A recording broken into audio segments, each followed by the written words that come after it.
bitch. Oh, excuse you? Baloney wash. I'm annoyed. I'm just here to give my opinion and carry in. Oh, it's Chris Avalon Unfiltered, bitch.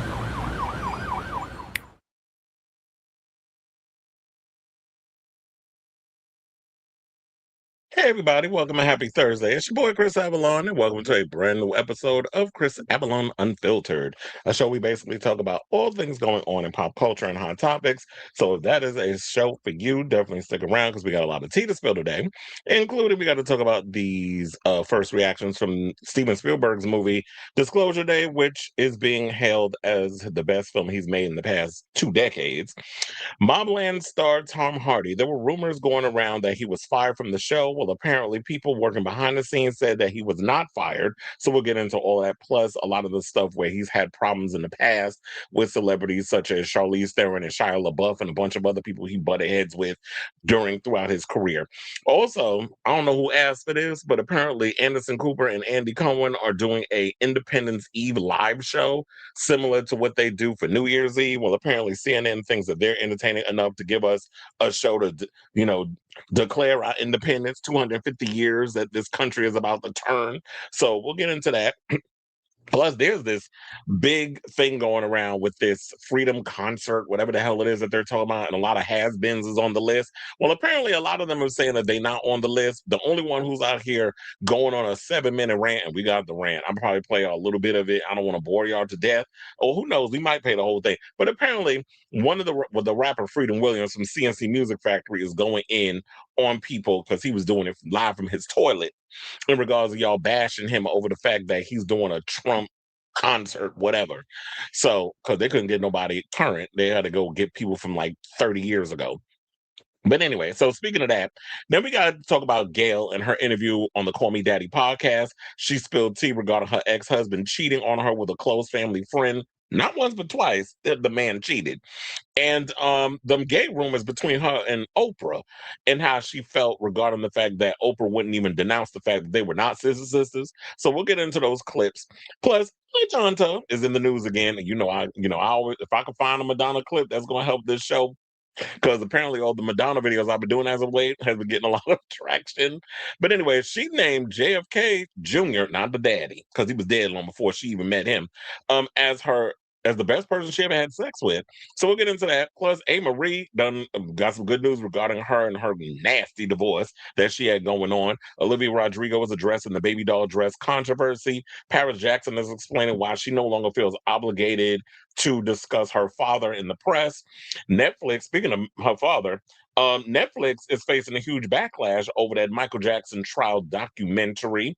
We got the cast of Project Runway. We got some tea on that, plus a couple of Drag Race girls or Drag Race affiliated designers that are going to be in this upcoming season. Wilson Cruz and Johnny Sibilly, and also Guy Branum is throwing shade at this whole gay for pay situation regarding Rami Malek in a new movie that he's playing a homosexual yet again dying of AIDS. So we'll get into that. And we got to talk about Mel C, aka Sporty Spice, finally addressing them bulldagger rumors. So we got that and a whole lot more. So before we get to those topics, if you could please do me a solid and hit that like button. If you are new to the channel, hit that subscribe button, and also be sure to smash that notification bell so that way you know when we go live with a brand new episode of Chris Avalon Unfiltered. We also have super chats, we have super stickers, we got all the things. Hype the channel, share it, do all kinds of stuff. Just make sure you help get them, get it out there for the world to watch this mess loud, live, and in color. All right, please and thank y'all. No, honestly, I don't even care about Ray J. Like, if there's anything crazy that happens, we'll discuss it. But Ray J's a hot ass mess right now, looking for attention. All right, y'all. So, without further ado, let me hit my banner and let's get into our first topic, which is Disclosure Day. Now, I've seen a couple of the trailers, whatever. They finally released the final trailer yesterday. It looks relatively interesting. I'm still hella confused as to what it's about. Based off the visuals, I do kind of get Close Encounters of the Third kind of sequel tease. And I like Emily Blunt. So, and I also like Coleman Domingo. Coleman Domingo's in every goddamn thing at this point, which is not bad. I mean, he's not exposed to the point where everybody hates seeing him on the screen. He hasn't gotten the Pedro Pascal effect, thank the Lord. But he's in the movie as well, and a bunch of other people. And from what has been going around regarding first reactions, because I guess people seen the movie, they saying this is the best movie that Steven Spielberg has made in over 20 years. I can't even think of like what were the recent movies that he's done. I mean, I did like War of the Worlds, even though I know people found that movie to be divisive. So, according to Variety, it said Steven Spielberg's Disclosure Day has been unveiled to members of the film press ahead of its June 12th release date. The first reactions are calling the sci-fi UFO-focused movie Spielberg's best film in 20 years, with high praise for star Emily Blunt. Gizmodo senior entertainment reporter Jermaine Lucier took to Twitter to share his reaction, writing, "I love Disclosure Day, a dense roller coaster ride blending chase film, love, story, and mystery, all wrapped in sci-fi wonder. It's Spielberg's best film in 20 years, filled with all the magic that makes his film so special, plus an all-time character performance by Emily Blunt." Collider's editor-in-chief, I didn't even know Collider still exists, Stephen Weintraub agreed with Lucier's sentiment, saying, "In a shock to absolutely no one, Steven Spielberg has delivered another towering home run with Disclosure Day. I would go on and on about what I love, but I was lucky enough to see the film knowing almost nothing, and I strongly recommend you do the same. Stop watching the trailers. The one day thing I will say, Emily Blunt is incredible. I know big summer movies aren't usually the kinds of performances that get award season attention, but once people see what she does in this, dot, dot, dot." And here's the thing what Weintraub said. You can't say in a shock to absolutely no one. Yes, Steven Spielberg spans a career over like half a century. Like he's been making movies for over 50 years. But that doesn't necessarily mean that he hasn't had some clunkers or movies or he's misstepped in a lot of ways. So I don't know if you could say in a shock to absolutely no one. Steven Spielberg has not had a like strict A plus movie career in regards to the movies he's made. But yes, he is a legend, he's an icon, he's the moment. Now, film reporter Bill Bria also spotlighted the film's breathtaking compositions. David Koepp's X-Files meets the Bible script is one big high wire act. Emily Blunt's most accomplished performance and John Williams' best score in years, calling the movie riveting, moving stuff. Now, Tessa Smith, a film and TV reporter at Rotten Tomatoes, says she shed a tear at the end and said Disclosure Day is absolutely phenomenal, truly something special. I was hanging on to every word, captivated by the story as it all played out. The score perfectly elevates every single scene. Part mystery, part Twilight Zone, something new entirely. Wow.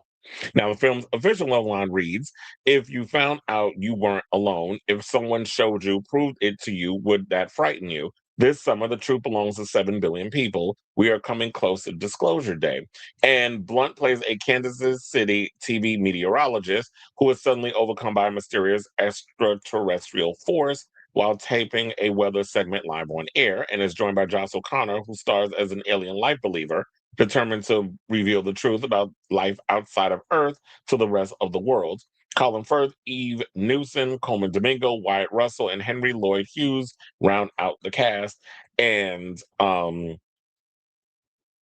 what else? Okay, so now for some of the other stuff, I believe there was one in here that I found that they didn't particularly like the movie. We'll get to that, but some other critics said Drew Taylor says, "I can't remember the last time I loved the Spielberg movie as much as Disclosure Day. Thrilling, funny, deeply emotional, and impeccably acted. Emily Blunt, in particular, is astounding. Full of mystery and wonder. It proves that nobody does it quite like Spielberg. Just great." And then Brandon Davis said, "Disclosure Day is like E.T. and Lost in one. Steven Spielberg is all in on engaging mystery and some astounding bits of camera work. Emily Blunt is exhaustingly good. Coleman Domingo stands out. It's a mysterious, tense thrill that largely gives what it promises. Good movie." Okay, so I found it. So Jacob Kleinman said, "I regret to inform you that Disclosure Day is not the best Stevens or the best Spielberg movie in 20 years, or whatever people have been saying, but it is quite good. Beneath a mess of half-baked ideas and plot lines, the bones of classic Spielberg sci-fi are still strong enough to deliver a good romp." Well, this is what a lot of the people are saying. I'm definitely curious to see this movie. I mean, I wasn't all that excited at first to see the film because I was just like, it looks interesting. It looks all right. I don't know what the hell the movie's about, and but I do like movies that are shrouded in mystery. It did it did pull my curiosity. And I said, you know what? I'll just wait to hear more stuff to before I make an executive decision. And based off of what I'm hearing now, a lot of the critics are saying that is good, but a lot of people, of course, are going to jump in and be like, "Well, these are people who basically got to go see the movie, so they're not going to give constructive, opinions on the situation." Well, I found your one. So this, while everybody else is saying what they're saying, at least there's one in there saying, yes, it's a good movie. It's not the best movie that he's made in 20 years, but relatively speaking, you will enjoy the film. It's a solid movie. And regardless of the fact, I'm gonna go see it because I like Spielberg. I've been a fan of Spielberg since as far as I can remember. What was like maybe the first? I think E.T. was probably the first movie I've seen of his. And so anything that Spielberg usually directs, I'm there to go see it, and I'll definitely be checking this film out when once it hits theaters in a couple of weeks. So I say all of this to say, what do you guys think of this story? Is Disclosure Day something that you were interested in seeing? Are you planning on seeing it now that you've heard all these early reviews on it? Whatever your I mean, are you a fan of alien films? I mean, I'm a fan of alien movies. I like alien invasion movies. I like those deep thinking ones. Like there was one that I think it was called The Arrival with Charlie Sheen. I remember going to the movies in the 90s to go see that. I enjoyed that film. I also like your blow 'em up alien invasion movies like Independence Day and War of the Worlds and so many of those other ones. But I like those deep thinking ones too. And if we can get a balance of that with Disclosure Day, then I'm here to see it. So, or I'm here for it. So let me know what you guys think of this story in the comments down below.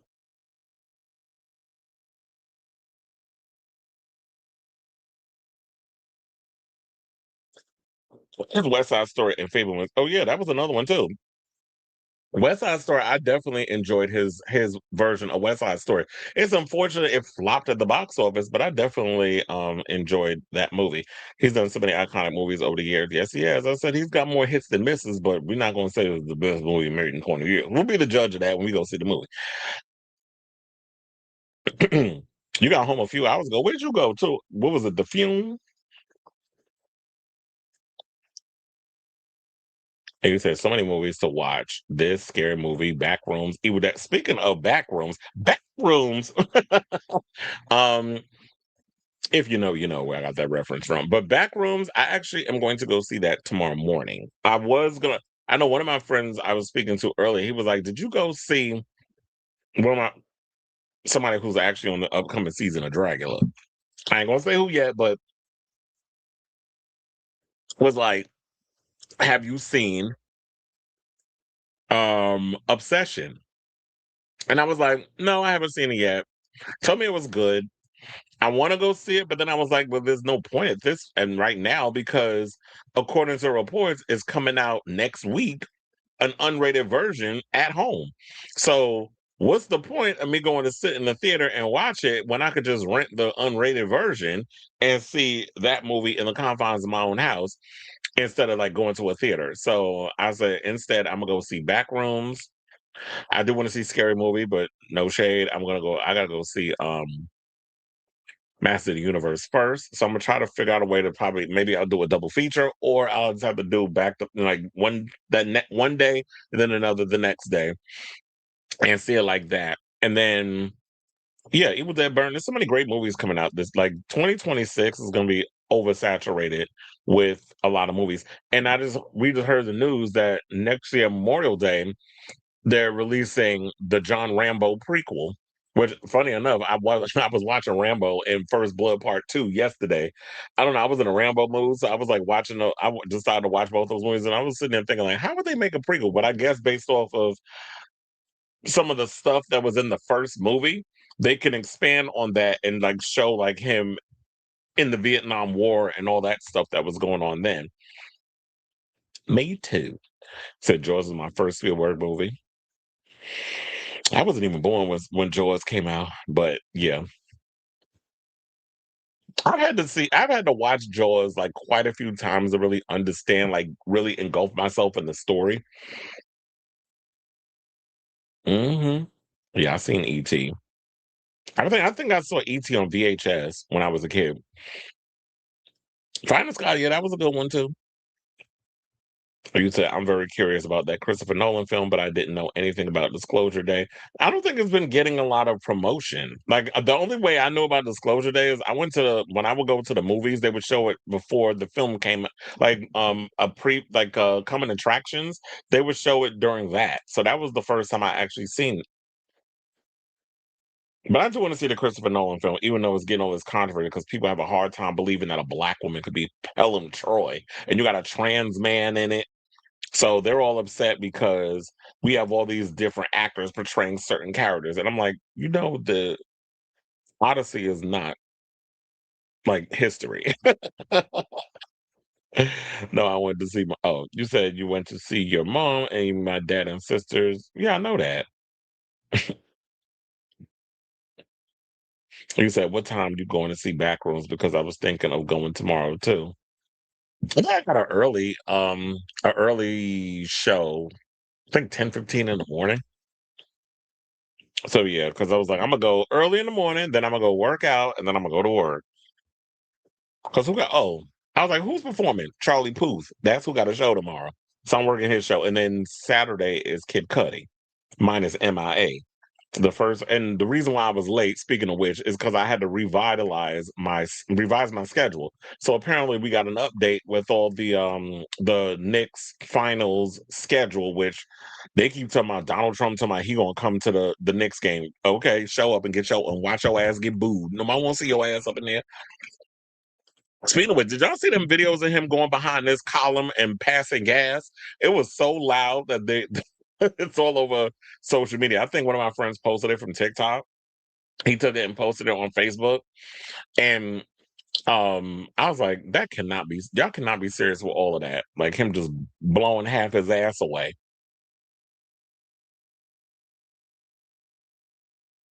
I actually like the remake. The one with who was in that? Yeah, that was a good one.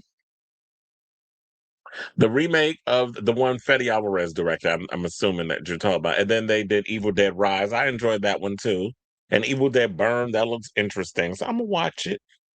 Maybe there will be a resurgence of good horror movies. I like that era back in 2012, 2016. There has been a resurgence of good horror movies. I just think that horror movies have kind of evolved over the years where they're not making like your standard slasher or whatever the case is. There's a lot of horror films that are kind of taking different angles. Like we have Passengers and we have Backrooms and we have Obsession, and then you have Sinners. Then you have so it's like so many upset. I mean, what was the other movie that with the girl that was a sex robot?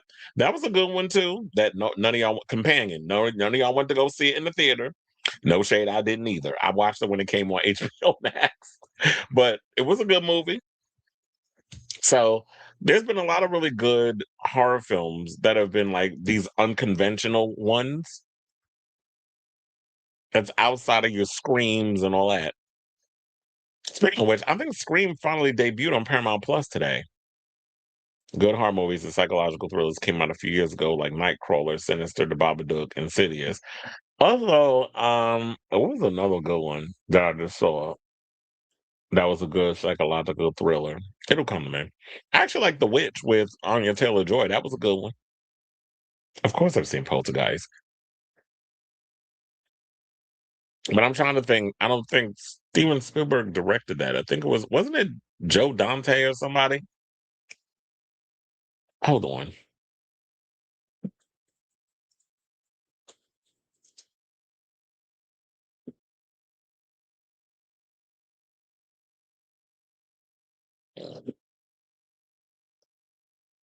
Oh no, it was Toby Hooper.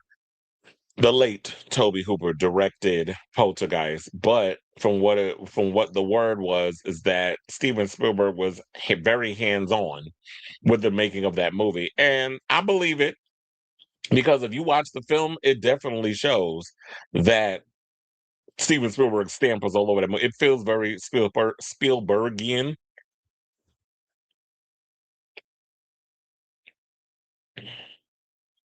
Oh my god, I just forgot. I was like, let me. Now I realize why they left this gap in this thing. I'm like, wait a minute, why y'all leaving such a gap up in here? Because they want to give you like space to open up the thing so that way I can get the comments. And a lot of horror movies now include comedy too. Well, yeah. I mean, horror's always kind of had like depending a bit of the comedy thing, and I feel like those are the ones that are easier for me to watch. Damn, I forgot the name of the movie, but there was one that came out that's a zombie film. I think Shudder just got it. It was in the movies. Troy Gutierrez is in it. Speaking of which, he was also in Evil Dead, the remake. I think he's messing with Zane Phillips. You know that guy that was in Fire Island. Yeah, I'm spilling everybody tea. But then again, he revealed that they was in a relationship. I said, "How to it?" Toby Hooper. One of my favorite horror comedies is Happy Death Day. They said they was going to make another one. Steven wanted to do Poltergeist, but because he agreed to do the Twilight Zone movie, which he regrets because of the murder incident, John Landis did. Yes, Steven never forgave. I said, Robert just popped out of nowhere.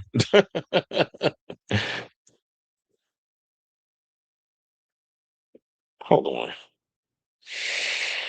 Oh my God, you're so annoying.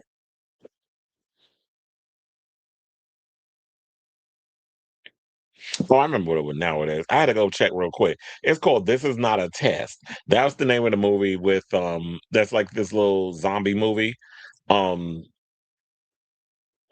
what's his name is in it too? Oh my god, I'm forgetting names all of a sudden.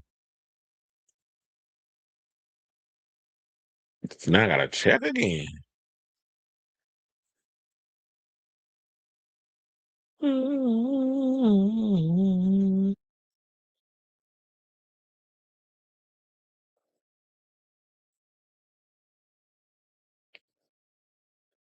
Anyway, it doesn't matter. All right, y'all. So but yeah, if y'all get a chance, definitely see that movie. It was all right. Let's get into our second topic.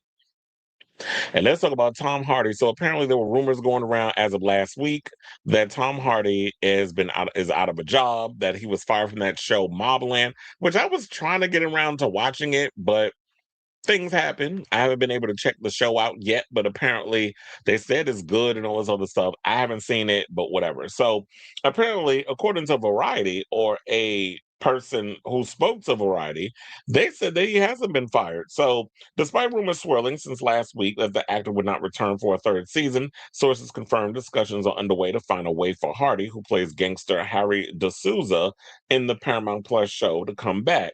They said Tom was not fired. The door is not closed for season three, and things are being worked through creatively, a source close to production told Variety.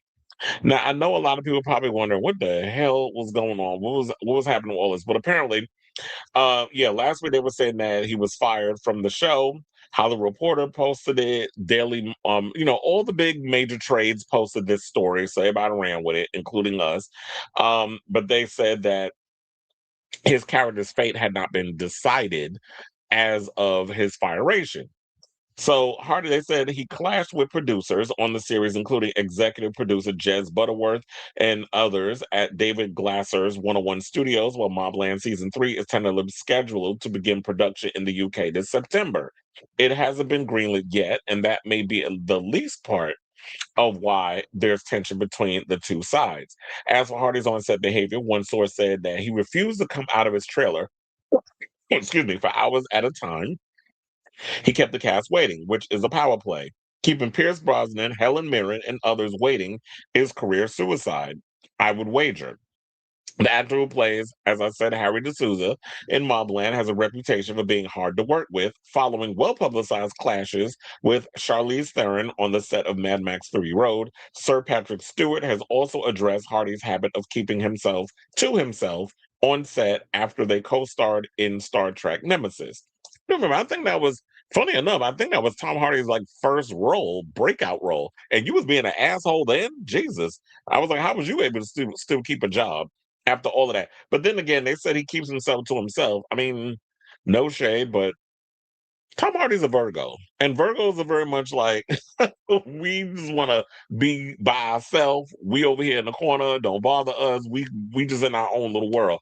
Not saying that you need to be an asshole, but and I'm not trying to make excuses, but it's just we're very much loners in that way. Now, a previous news report alleged that Hardy tried to alter dialogue and give script notes to Butterworth and Mobland creator Ronan Bennett. Those specific claims remain unverified. The show has been a hit for Paramount Plus, and while it was initially said that Hardy had not been asked back for season 3, follow-up reports suggested that was premature. Based on the latest update, it's clear a final decision has not been made. Whether Hardy would even want to come back is hard to say, especially as someone had to leak this information on about his on-set behavior. And they said, now, as far as career suicide goes, Hardy remains a huge star, and despite mixed reviews, starred in a billion-dollar franchise with the Venom movies. It seems doubtful then that any studio would turn down the opportunity to work with him based on the contents of this report alone. The Mob Land stars, well, we don't need to go through who's in it because we already did that already. Now, they said after soaring to 26 million viewers as of last June, the Paramount Plus original series, which is also the #2 most watched original series on the service, was renewed for season 2. Mobland was created by and written by Ronan Bennett, who did Top Boy. Top Boy, I actually like that show. And The Day of the Jackal. I guess that's the show that isn't that with Eddie Redmayne that's on Peacock. That was actually pretty good. I'm hearing that season 2 is coming, and Matt Bomer is on that one. I definitely want to see that because I'm hearing he might be playing the villain. And as I was saying before, I have not checked out Mobland yet. I've been meaning to get around to watch it, and then after hearing that he was fired or whatever, I was gonna be like, I don't know if I'm gonna sit and check it out. I mean, I'm a fan of Tom Hardy. I like him as an actor, but all this attitude and the way that he's doing, like keeping people waiting and stuff, that to me is just ridiculous and just beyond ignorant. So I don't understand like how you just being a dick working on set. Like you got people sitting there waiting hours for you to come out of your damn trailer. You know time is money. Clearly you're not gonna be paying for it. Paramount and them is probably paying for it. But and I don't care how good of a damn actor you are. I mean, with this consistent nasty behavior that you're displaying, what is it gonna take for y'all to not want to fuck with him? Is it that he's got to have a couple of flops on his hand? Is it got to not make y'all no money? Because that was the thing that y'all said about Jared Leto. Jared Leto, great actor, very problematic allegedly on set, but because he's had a string of flops, now all of a sudden he doesn't have as big of a cachet as he once did. So I guess that's what it takes for people in Hollywood to kind of be like, okay, we're not gonna mess with Tom Hardy no more if his movies don't make any money and the TV shows flop. But he did the things that made money was Venom movies. Venom has its own little superhero. It's got its own built-in IP from just being a part of a whole superhero situation. So I don't know if that counts, but I'm just talking about if you could do movies outside of Venom and still make a lot of money, that still doesn't mean that you could just go off and do whatever the hell you want and treat people any kind of way that you want. But Hollywood's a glutton for punishment. And they like all this masochism shit. So we'll keep you definitely, well, I will definitely keep you posted on this story as it develops. But in the meantime, I definitely want to hear from y'all. What do you guys think of this story now that the rumors have been debunked that Tom Hardy has not been fired from Mobland? We'll see how this all continues to turn out as we merrily roll along. So with all that being said, let me know what your thoughts on this story in the comments down below.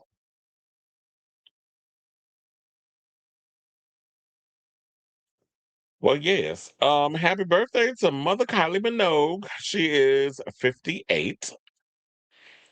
Um, Funny enough, yesterday I finally, because I like to stretch things out. I finally watched the third part of her documentary because I've been stretching it. Like I watched the first two a couple of days ago, and then finally I was like, "Oh, let me get around to finally watching it," because the concert came out. So I watched part three, which was really good, and I love this documentary. I just thought that seeing her getting so personable and really like letting us into her private life was awesome. And then just hearing about, because everybody was pressuring, when you're gonna have kids, you want to have kids, and she was like, I've like revealing she tried, she did IVF.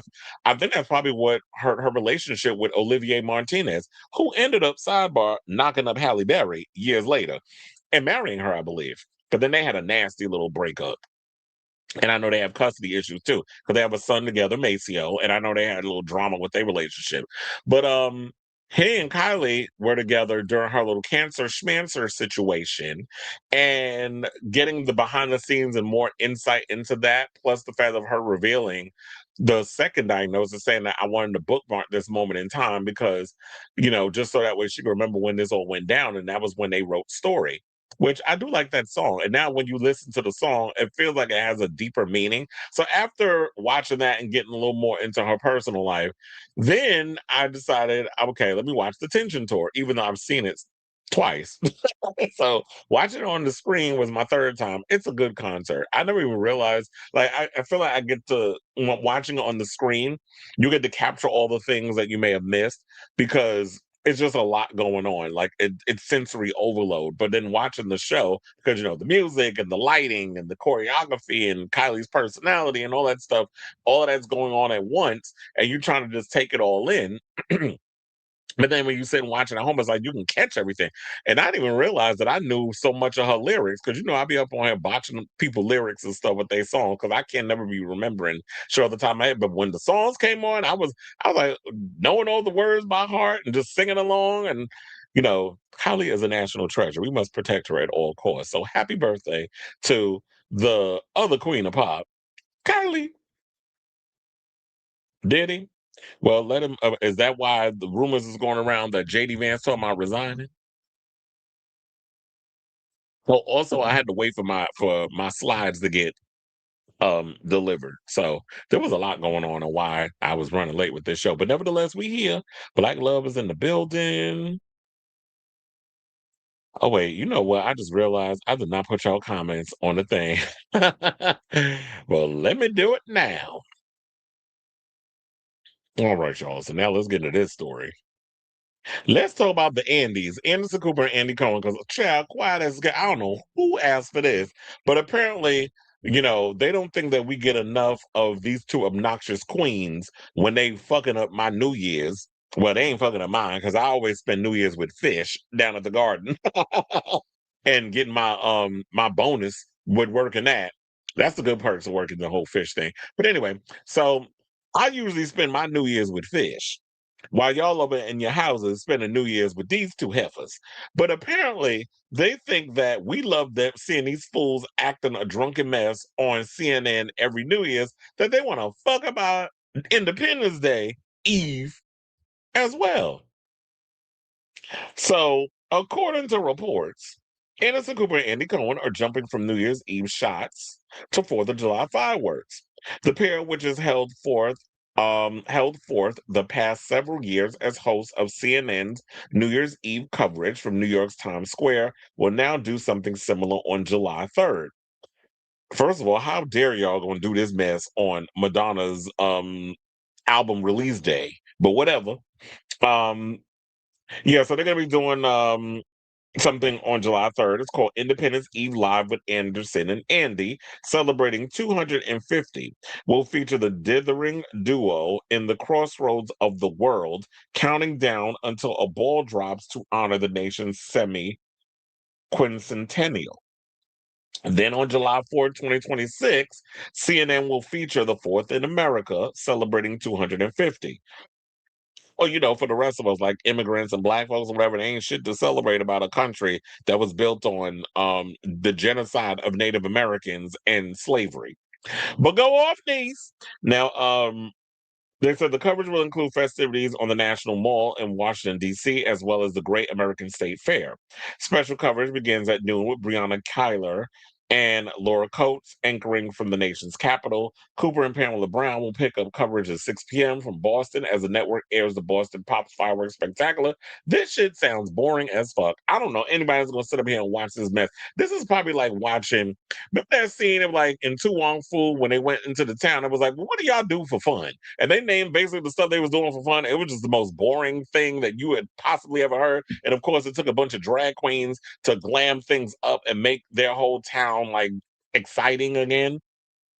That's what we need. Not these old dry ass rhymes with maggots. We need some drag queens up in this situation. And sidebar, shout out to RuPaul. I saw him earlier on The View promoting his new movie that he's got coming out. I think, yeah, next month.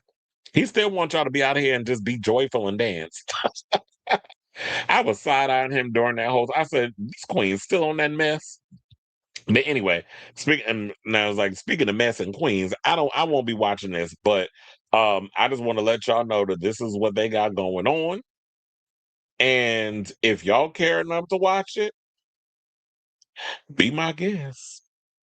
So I say all this to say, what do you guys think of this story? Do y'all give a good goddamn about this whole CNN Independence Eve live with two of the most annoying queens in all of the industry? Whatever your thoughts are, let me know in the comments down below. All right, y'all. So now let's get into this craziness.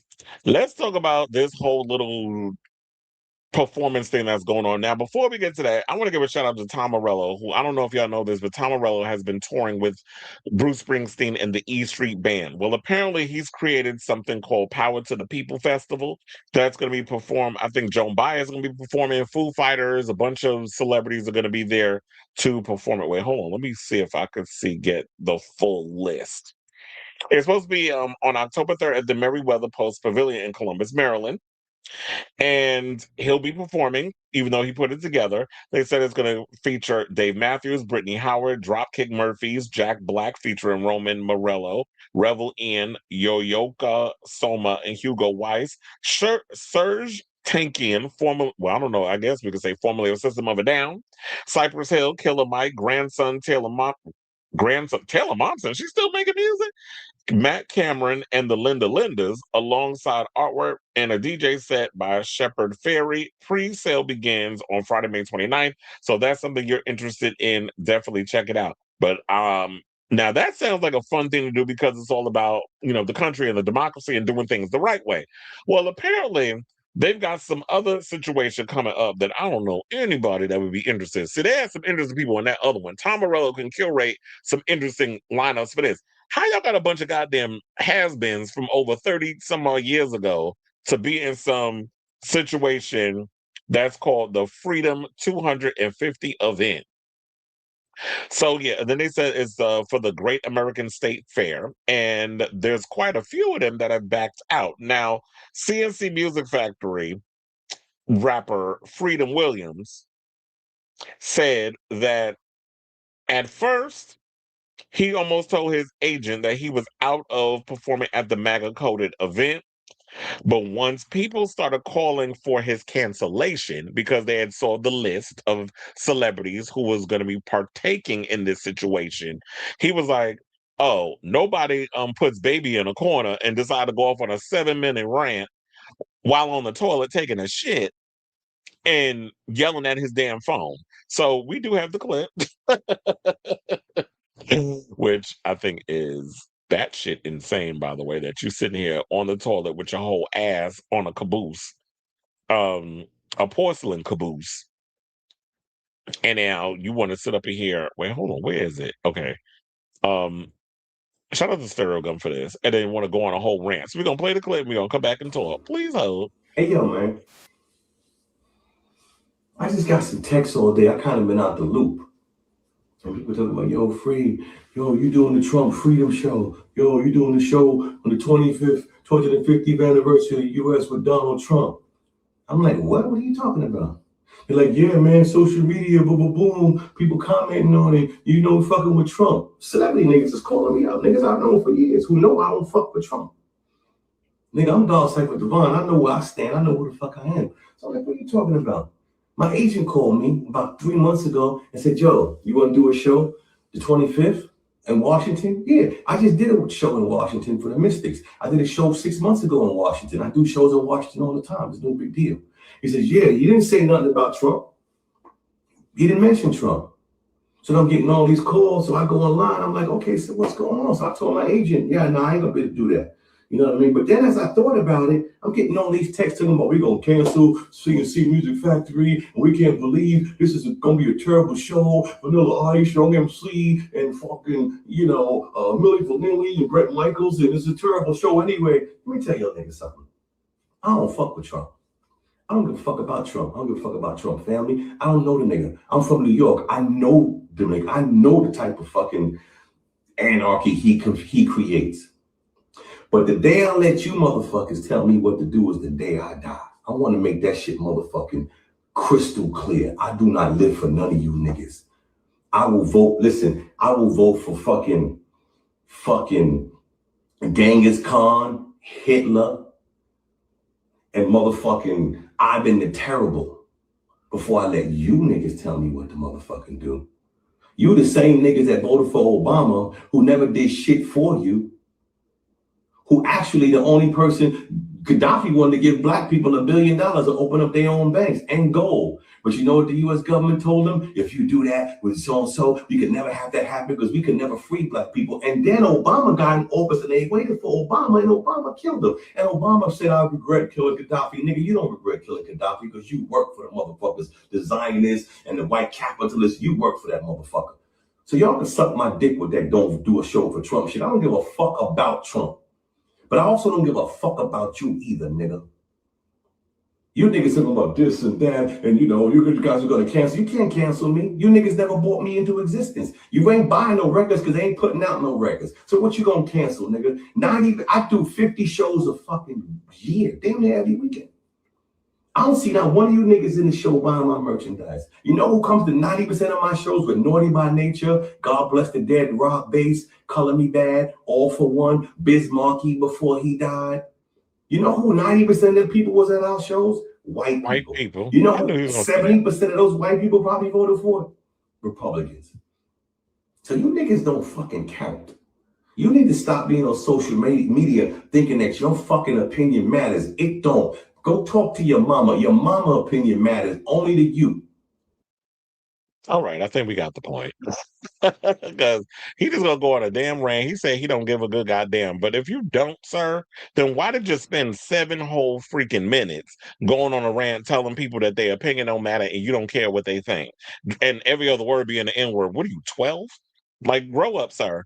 So if you choose to perform for a situation, like, you don't ask questions. That was another thing that he was getting, that I was like, look side on him about. Like, when your manager hits you up like, you want to perform at this event, blah blah blah blah blah, whatever, you're just so happy to be getting a check. You don't ask questions to find out, like, okay, who am I performing for, whatever the case is. And if you want to sit and perform for whoever you want to perform for, that's great. Just, if you are able to live with the consequences, so be it. Personally, he ain't talking to me because, child, the last time I listened to anything C&C Music Factory related is when they used to play his music all the time, their music all the time on 103.5 New KTU. That was the only time I was listening to Come On, Let's Sweat, Baby. When the music can't control, let me the new you. That was the only time I would listen to that shit, when it was playing on the radio. And then on top of that, C&C Music Factory been through their controversy. Remember back in the day when Martha Wash was singing them choruses, and because y'all didn't want no big girl representing up in y'all situation, y'all picked some skinny model bitch to be able to pretend that she was singing all her parts. And then Martha Wash came out and revealed what happened. I think she may have filed a lawsuit or something else regarding that. So it was a bunch of fakery and fraudulentness and lip syncing, people pretending to be artists they not, and all this other mess that was throughout the 90s. Now, speaking of artists that was doing that, another lip sync for your life performer, only well, one of them, because the other one's dead from a drug overdose. Milli Vanilli is also on this damn list to be performing. And I heard that they said that Milli Vanilli dropped out as well. But from what I was hearing was that Fab Morvan, who was the only one that's still alive, did not speak out and say that he was not doing the performance. There were some people that sang backup for Milli Vanilli back in the day that said that they weren't notified and they're not going to be performing. So they don't know how they're getting dragged up in the situation. So we got the people that was actually doing the singing on Milli Vanilli saying, no, we not part of this. But the person that was the face hasn't come out and said a word. So I did get an update because it was like throughout the day today, there was constant updates on who's a part of it, who's not a part of it, and that sort of thing. And so I took a screenshot. Hold on, because now I got to pull it up on thy phone. Oh no, not this flatulent video with. So far it says Martina McBride, Vanilla Ice, corny one-hit wonder having ass, is still performing in Florida, aka Flow Rider. You know that old cool. I ain't never liked his ass.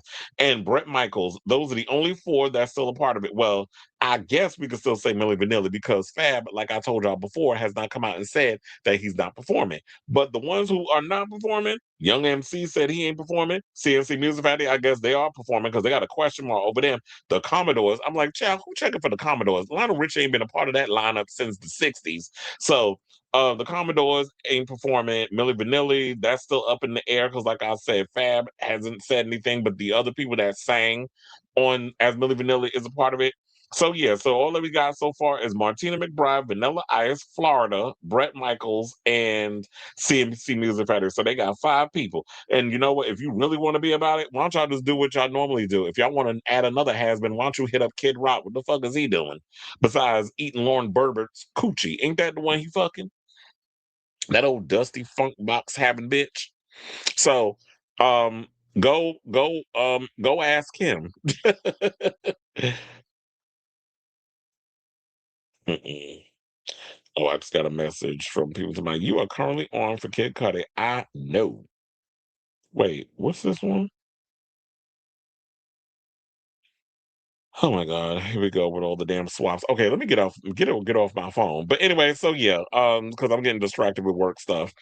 Okay, so at the end of the day, like I said, if y'all want to have a bunch of has-beens doing a show and everybody getting all out of look, this is the most anybody has been talking about anybody from these has-been 90s groups, let alone a Freedom Williams from some CNC Music Factory. And it's funny how you got a piece of shit had to sit on the toilet and take a shit in order to get that 7-minute rant. So good luck to you, sir, on whatever endeavors that you do. And I'm glad you get to do 50 shows a year. Somebody got to be out here making money.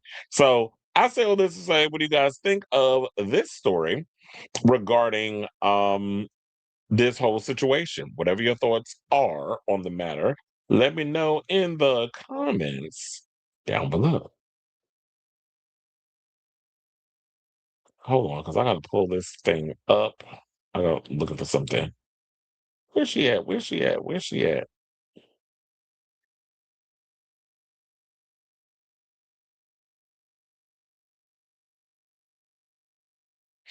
I might have passed it. Hold on. I have a lot of topics in here today.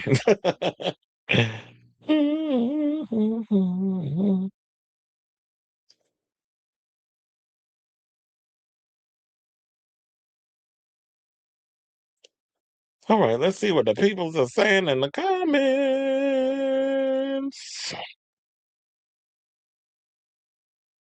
White folks festival bullshit when the black visitors they get abused by security. Do they? You say you don't mess with Trump, but you will tap dance and sing for him though. Okay. As I said, as long as that check clears, they don't give a damn. Well, Robert Clavillis is taking Freedom Williams to court to get him to stop using the band's name, saying he was a featured act, not an actual member. It was David Cole and Robert Clavillis. That's CNC. Well, yeah, that's true. So let them take him to let them take his ass to court, so that way they leave him up tied up in litigation, and he can't even like perform under that name. Unless Martha Wash is singing with him, no one is worried about him. And you know she not. You probably 3. You ain't had that many. Quiet as his cat. All right, y'all. So now let's get on into this story. Let's talk about Gayle King. So Gayle King recently did an interview with Alex Cooper, who's very pregnant, over there on the Call Her Daddy part, or call me daddy, call him daddy, call somebody daddy. Call everybody but your daddy podcast. And she basically was asking Gayle a plethora of questions. Gayle opened up about them cheating. Well, not cheating rumors. Her husband flat out cheated on her. I thought she was still married. That goes to show how much I pay attention to her relationship situation. But Gayle King spoke out about her husband and the cheating and what he put her through and all this other stuff. And after the drama of it all, the controversy, after she spilled all his tea, he actually offered an apology for cheating on her. Child, you couldn't have did that back when you did the first cheatation. But I guess because it's public and the social and people probably went on social media was bullying him, he decided to come out and issue I'm sorry. But before we get to the apology, I do want to and her and what she's in her response to the apology. I want to play y'all the clip of the situation. So hold on one second as I pull this video up, and we're gonna watch this clip and we're gonna come back and we're gonna talk. Please hold. I know Oprah had an opinion on your ex-husband. Oh Lord, yes, she did. I want to talk a little bit more about that marriage. Yes. I know, because you just mentioned infidelity was one of the Yes. major reasons that it ended. Yeah. And I want to get to that. But first, before the affair, how were you feeling about that relationship? Like, were you happy? It's a good question. I was happy. And you know how they say the wife always knows? I swear to God, I did not. I did not. And people Hold on, before we finish that, I got to applaud Alex. She actually asked a really good question. You know, she alerted to doing that. Maybe she learned her lesson taking constructive criticism. Because she was like, before we get to that, were you happy in the marriage? That was a good one, sis. You learning. Come on now. Let's give a round of applause. Let's give it the Nancy Pelosi applause for that one. Anyway, let's get back to the clip. say, "What? Of course you know." No, I really didn't. Now, it's not like we hadn't had arguments or anything, but I didn't think that it was in such disrepair that he was boinking around. I did not think that. When, if you were happy, do you think it shifted for you? Well, I mean, you know, hindsight is always 20/20. I always say if I was writing a book, the first line in my book would be whack, the sound of a tennis ball. And she said, "Nice shot, Bill." And the way she said it, there was such a intimacy in her voice that I had the hair stood up on the back of my neck. And I thought, why am I feeling that way? It was weird. Why am I? Because she was married too. We were married. We both had 2 little kids. So our kids were friends. The spouses were friends. But there was something about the way she said, "Nice shot, Bill," that I looked and I thought, did I see them looking at each other? And when I asked him in the car, "What are you talking about?" They try to gaslight you, by the way. "What are you talking about?" And so he goes, "Absolutely not." So I did think, oh, you're just overreacting to what? But I did have a visceral reaction to that. That said, I still didn't think anything. And Oprah always says, you know, sometimes you get a whisper, and then when you ignore the whisper, then it becomes a little pebble, and then you ignore the pebble, and next thing you know, it keeps going, and then you have a full-blown catastrophe. Mine was I came home and caught him unexpected. I wasn't due home. So, but you know, people say, the therapist said, it probably had to be that extreme for you to believe it. Because if you had caught them and they weren't buck naked, Alex, in my friggin' towel, if you hadn't seen it, he might have said, "Oh, she was just over here. We were working on something." Yes, working on something. Okay, wait. Can you take me to that day? Like, how did you walk in on Well, that? this was back in the day when you would go.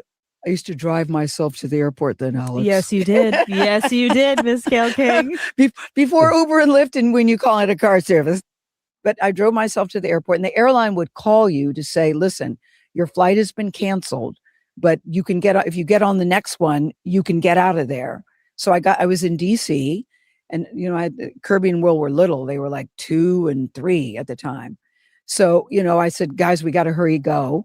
I'd driven myself to the airport. So I didn't even have time to call and say, look, the flight was da-da-da-da-da. I'm coming home. I didn't have time to do any of that. We got to the airport, got in the car, came home.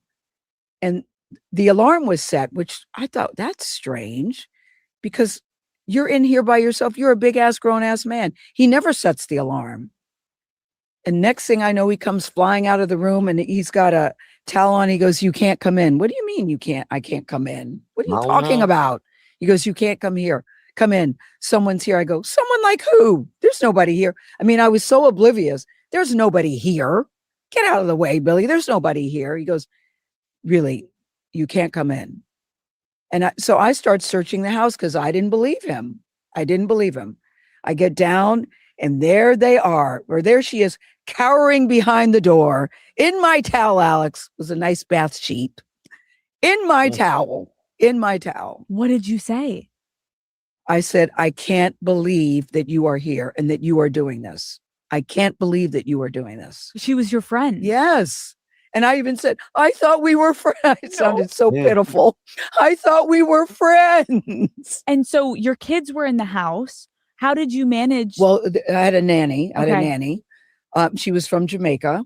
And I did leave the kids outside because he was so adamant. They're little toddlers. So Verge is with the kids. And I said, Verge, take the children and go to the back room and shut the door. And she said, what is it? What is this, Mom? What is it? I said, so-and-so is here. Let's give her a nice name. What's a good name? Casey. Yeah, Casey is here. And so she goes, and I said, and they're naked. Now, Verge is an old Jamaican woman. She goes, Lord of his mercy, Mom. Lord of his mercy. Lord of his mercy. Oh, Mom, she peed in your toilet, Mom. I go, Verge, I don't need that right now. Just take the kids and just go in the back room and shut the door. All right. So, and look, Gayle, you are a better woman than I will ever be. I mean, even though I know I ain't a woman, I ain't got a coochie, but it don't matter. Cheating is cheating, regardless of which gender does it. Same sex, opposite sex. You a better person, because I'd be in jail for homicide. If you ever, and first of all, how dare you tell me I can't come in my own goddamn house because you got caught, and then put the burglar alarm on the house so that way you get a tip off if I come home or whatever, and now you gagging, and now you having to run downstairs and tell me I can't come in the house because you couldn't think of nothing to say while you try to distract and get the other woman out of the house, but she probably too damn stupid and too damn slow to put her clothes on and left. And it's unfortunate that, like what Oprah was saying, Saint Oprah, it's sad that it has to get to an extreme point for people to realize that there's something negative happening in your home or your relationship, job, whatever the case is, for people, because there's some people that just be like, it's the same thing like with, you wasn't happy in your marriage. She's saying that she was, she probably wasn't. Or maybe she had such blinders on that she was just convincing herself that she was in this happy marriage or whatever the case is. But it's the same thing like with a job. When some people know they are miserable at a job, they will stick it out. But the universe is like, you're not happy here. We know you're not going to quit. So now we got to put you in this crazy scenario to where you either you're going to end up quitting, or you got to get fired. And then the lesson in the firation is, well, you wasn't happy there anyway. Because I've had situations like that happen with me too. Like, I would be so mad if I got fired from a job, but then I would think back on it after I done weathered through that storm of, because we Virgos, we overthink every damn thing. So it's like when I work a job and then I'm like, you know what? Why are you upset? You hated working there anyway. You couldn't stand being around them fucking people, and you hated that job. And it's funny because I make well enough at MSG and I love the job that I have. So it's not always about the amount of money and all that other stuff that you have. Is like, as long as you are happy in certain situations, that's great. So it's sad to hear this. And like I said before, shout out to you, Alex Cooper, because somebody probably finally got up in that brain. I was like, girl, start asking some real interesting questions. Maybe this was something relatable because she's in a relationship and she's married. and she came across relatively curious. So maybe that's what it took. But now, speaking of that, we also have this other video that I want to show y'all where she talked about the homosexual rumors. Oh, wait, before we get to that, I got to talk about the apology. So she spoke to TMZ on Thursday, and she said she was surprised Bumpus, who she was married to from 1982 to what is it, 1982 to 1982 to 1993. She said she was surprised he was even talking because he never talks. She said that man don't never say a word. So yeah, that's what he looked like. I want to show y'all that motherfucker right there. That's what he looked like. She said, so I was surprised, but I can also say I appreciated what he had to say. Now, King Who 71 added that Bumpus' infidelity led to a very painful time. And she said, everybody who's been through it knows how painful it is, but I also know that you can go through it and get through it on the other side. She also said that both she and her ex-husband have healed and moved on in the years since the affair, and said, and the reason why I can talk about it so candidly, to be honest with you, is because it has been so much time that has passed, and I'm in a really great place, and so is he. She also confirmed that while the two do keep in touch, she wasn't aware he would release a statement. And said, above all else, the CBS Mornings host said she is taken aback by the reaction she's gotten from other women, saying there's the thing that's the thing that has touched me more than anything. She confessed before stating that she didn't plan on talking about it when first sitting down to do Wednesday's episode of the Call Her Daddy podcast. She teased that host Alex Cooper got her to open up by letting her wear her casual, comfy clothes and putting her in a salmon-colored chair. All jokes aside, the anchor now wants other women to know it's a very big club. None of us want to be in it, but the beauty is you can go through it and come out on the other side. Well, here's the thing. I don't know why you so perplexed over the fact that so many women took responsibility, because women go through cheating, and that's one of the main things that a lot of us have in common is being cheated on. Well, I've never experienced being cheated on. I've done the cheating, but I've never done, but I ain't doing the cheating. But so yeah, so it's a universal thing that a lot of people can relate to. And I guess maybe they're saying, like, well, if Gayle King could get cheated on, I guess, well, look, anybody can get got. Nobody is exempt from being cheated on. Beyonce been cheated on, still with the nigga. Allegedly, because what she wrote in that album, we're supposed to believe it, right? Halle Berry been cheated on. So even the most beautiful women in the world get cheated on. So nobody's exempt from being cheated on. But anyway, so I got this other video that I want to show y'all of Gayle King on Call Her Daddy. I almost forgot the name of the show. Where she started talking about wait, how do I was like, did I forget how to do my own damn show? Hold on, let me take that out. And then let me put this in, because it's like, yeah, when you try to do the transition, it's like it's a lot. So anyway, yeah, she talked about her situation with Oprah, the long-standing homosexual rumors between her and Oprah, and the fact that how she was mad at Oprah because Oprah didn't denounce the rumors that they were not, in fact, scissor sisters. So, Bumpy Pocketball, eating clan, whatever lesbian term y'all can come up with. So let's hear what she has to say on this, and we'll come back and talk. Please hold. Well, also in memory of, the shrine, and also you saying that people literally to the point have made comments that they are like, there's no way this isn't a romantic relationship. I know. And I know. I don't even want to speak for you, but like, tell me how that feels when you guys have had to handle those headlines, handle those rumors, handle that speculation. Tell me. I tell you this. It used to really bother me. Mhm. I was recently divorced, and the National Enquirer did a story about that's the reason for the divorce, because they're secretly gay. Number one, if we were gay, we would tell you, because believe me, there's nothing wrong with it. It's just, I prefer a man. So we would tell you. And then I would say to her, you've got to say something on your show, because it's hard enough for me to get a date on a Saturday night, and now people think I'm a lesbian. You've got to say something. And she said, no, we should just leave it be. I said, no, you've got to say something. She said, no, just leave it alone. Leave it alone.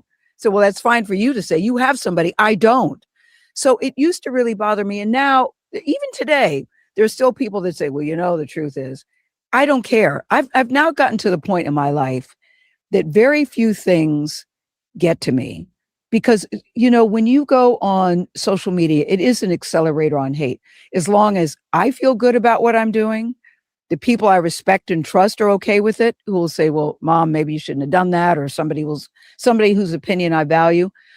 Otherwise, you'll drive yourself nuts. So now I really don't care. I really am don't. sorry, though, that you have to deal with that, because I also just feel like that is a clear indicator. The people who are saying that, there's two options. Number one, they have never had a genuine, gorgeous female friendship in their life. But you know what I mean? Yes, and then I the do other know. one is, again, it's for the salaciousness, and it's so sexist, and it's so it's just horrible that they put you in that position. But all right. So in regards to that, I do agree on that whole situation with, maybe Oprah should have said something, but I guess in Oprah's case, any kind of publicity is good publicity, so she wasn't denying it.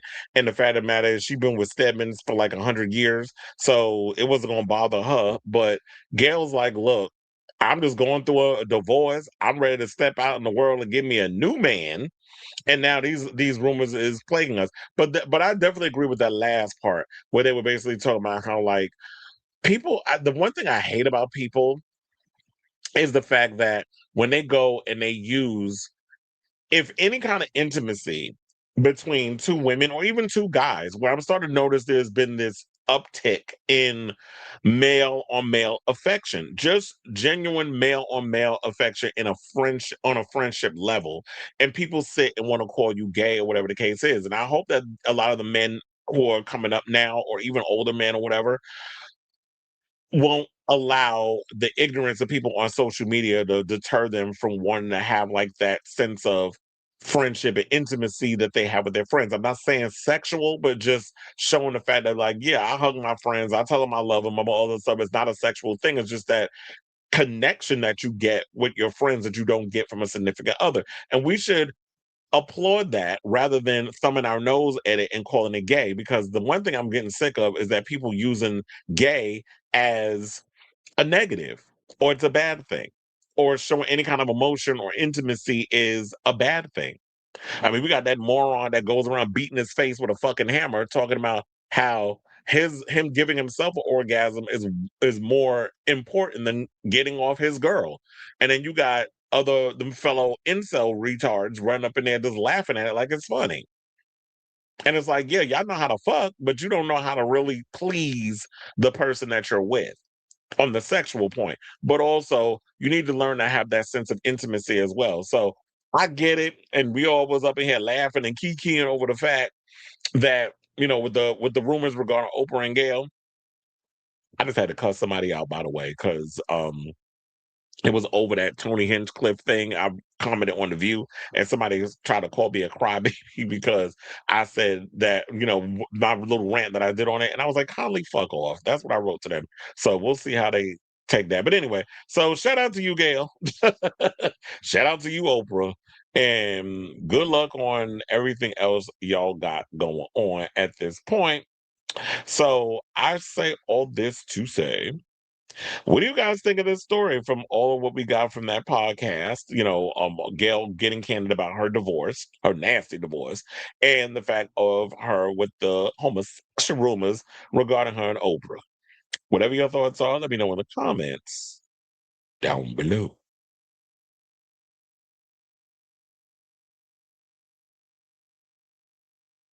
Well,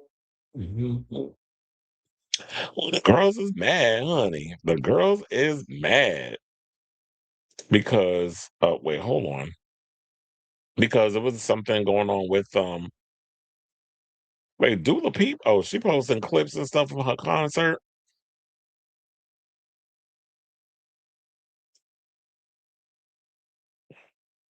What was I gonna say? Oh yeah, because it was, and I was trying to see if I could find it in the thing of like what exactly I wrote. But here, the children are upset over the fact of,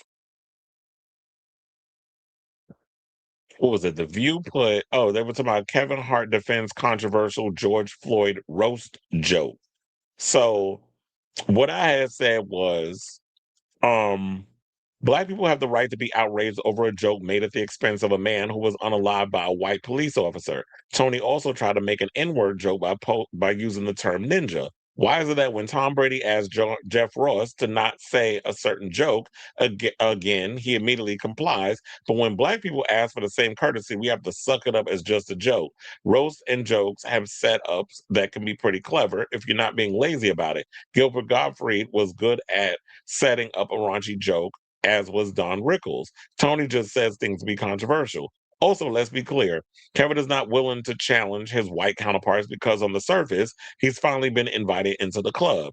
You go against the unspoken rules of the club, you will be reminded of who you are, and in the eyes of some white people, Kevin ain't nothing more than a Black man with a lot of money who had no problem tap dancing for $1 million check. So now, of course, I had this moron up in here talking about the joke was funny, you are a crybaby. And I told him kindly fuck off. So do that, sir. Wait, hold on. Let's see what the people are saying in the comments. I do love that song. He was a friend of mine. She lied, cheated, took all I had. She was a friend of mine. Yeah, that was a song back in the day.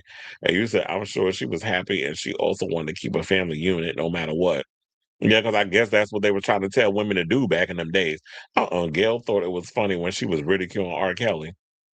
Not you saying it was funny. I mean, R. Kelly's a damn child. He's a child abuser and a molester. So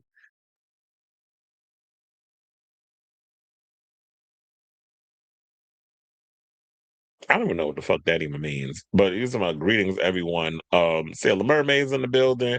Anna Kasparian basically said Hassan needs to sue a few people for saying he harassed Anna during his time at the Young Turks. And you mean people in my comments talking about how Hassan Piker allegedly raped a young girl out in Germany. And I'm like, where is this information? Like, if y'all gonna be out here openly just spewing bullshit in comments, I need links, I need research, I need sources.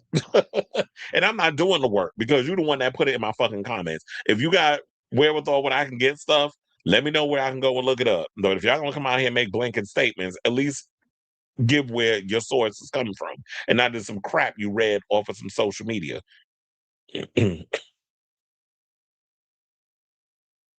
All right, y'all. So now let's move on and let's talk about Tanta, who is in the news yet again. Over, well, she's got the new album coming out in less than in like a month and some change.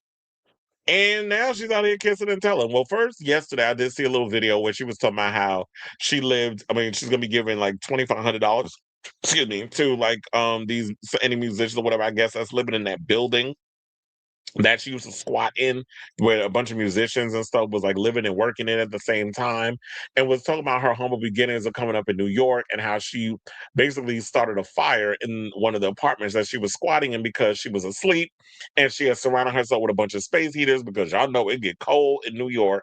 So she talking about how she woke up to the place being on fire. She had to run up out of there and went squatting in another building. There was a lot of squatting in buildings back in the 70s and the 80s, back in those days, because there was a lot of abandoned buildings going on in New York. I don't remember that. I was young and it was before my time. So, but recently she did an interview and spilled some tea on who was the person she had the best sex with and named JFK Jr. as the best sex she ever had. Now, I know some of y'all are wondering, well, how's she going to say that when Sean Penn is alive? She got a 29-year-old boyfriend currently. Um, Guy Ritchie was her ex-husband. What about Lourdes' daddy? Speaking of which, Lourdes dropped a new single, by the way. I don't know if y'all seen the video, but definitely check out her music. I mean, her little music video is cute. But let's get into the story. So, asked recently to name her best ever lay, Jesus, page 6. Madonna said she was prepared only to rank the dead ones. So there lies the situation. She was like, I'm not going to get in trouble with my alive people. I'm going to just focus on who's dead because they can't, corroborate. But she said, but of all her extinct exes, she picked child. I'm like, damn, you didn't even say Warren Beatty. She picked JFK Jr. The Material Girl is promoting her new album Confessions 2 by working with Grindr. And instead of doing the usual press tour, she made a video with playwright Jeremy O. Harris, Bob the Drag Queen, dancer Ivy Mugler, designer Raul Lopez, and ID's Marcelo Gutierrez asking the questions. Now, Page Six got a hold of the video before its release, and in one especially memorable moment, Lopez asked, "Who was your best dick down?" I wish I would have seen this video and I could have played it for y'all, but honestly, I didn't think about like possibly seeing if I could look it up. I was just going based off of this report. Now she said, "I'm only going to name the dead people," said the Papa Don't Preach superstar before covering her mouth and whispering John Kennedy Jr., inciting a choral "shut up," or as Kennedy Davenport would say, "shut up," from the group so loud that the late Skye may have, well, heard it. Lending valuable journalistic context, Lopez asked, "Everyone says his dick was crazy and he was a good fuck." She said, with an inescapable degree of satisfaction. "You're the third person I've heard say that," Lopez, who should perhaps be considered as Anderson Cooper's replacement on 60 Minutes, said, "Child, no, fuck CBS in 60 Minutes. CBS is going down the tubes with glasses, that old four-eyed lesbian over there fucking up the thing. So no, don't even bother messing with CBS." The pair dated very brief. They said they dated very briefly in the 1980s. Was it the 80s or was it the 90s?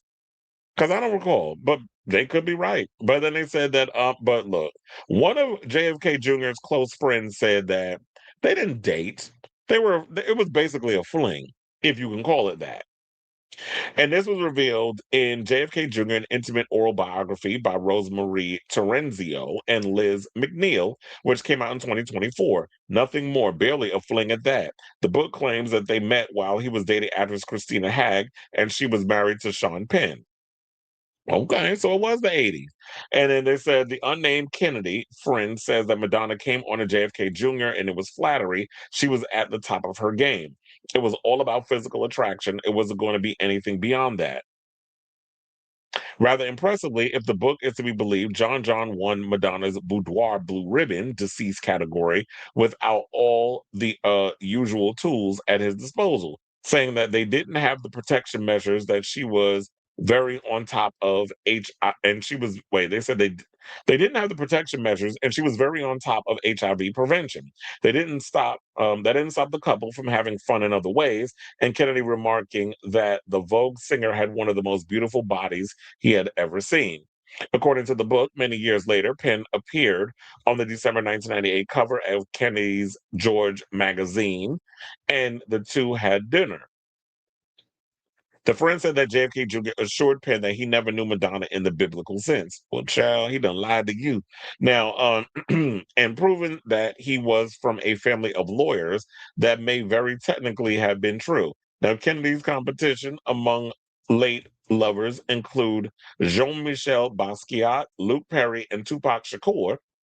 They also were told that the video will be available on Grindr's in-app media hub, Grindr Presents, and it's on YouTube and on its YouTube and Instagram accounts. Now, the app company is also putting out limited edition picture disc vinyl copies of the new record. And yeah, with that whole deal that she had with the previous video I was talking about the fire, I forget what it was called. I think it was called Built. They did like a painting of the photo shoot, and it's going to be on the limited edition vinyl. Child, I already got the vinyl coming. I already got the CD coming. I'm not trying to buy another damn variant.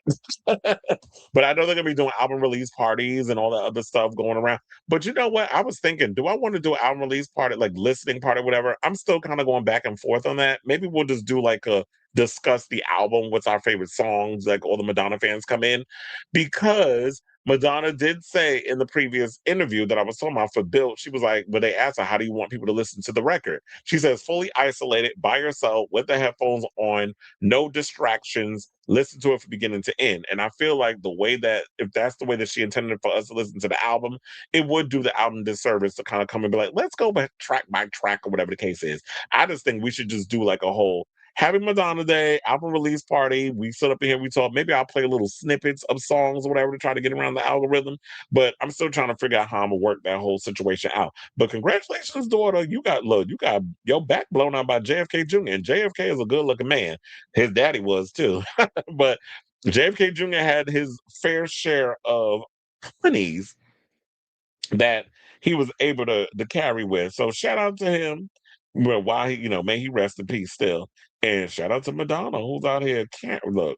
She had plenty of menses at her disposal. And I'm sure them that coochie could talk. We'd have plenty of stories that she could spill on. So I say all that to say, and I'm not saying that in a negative way. Shout out to all my sexually active people.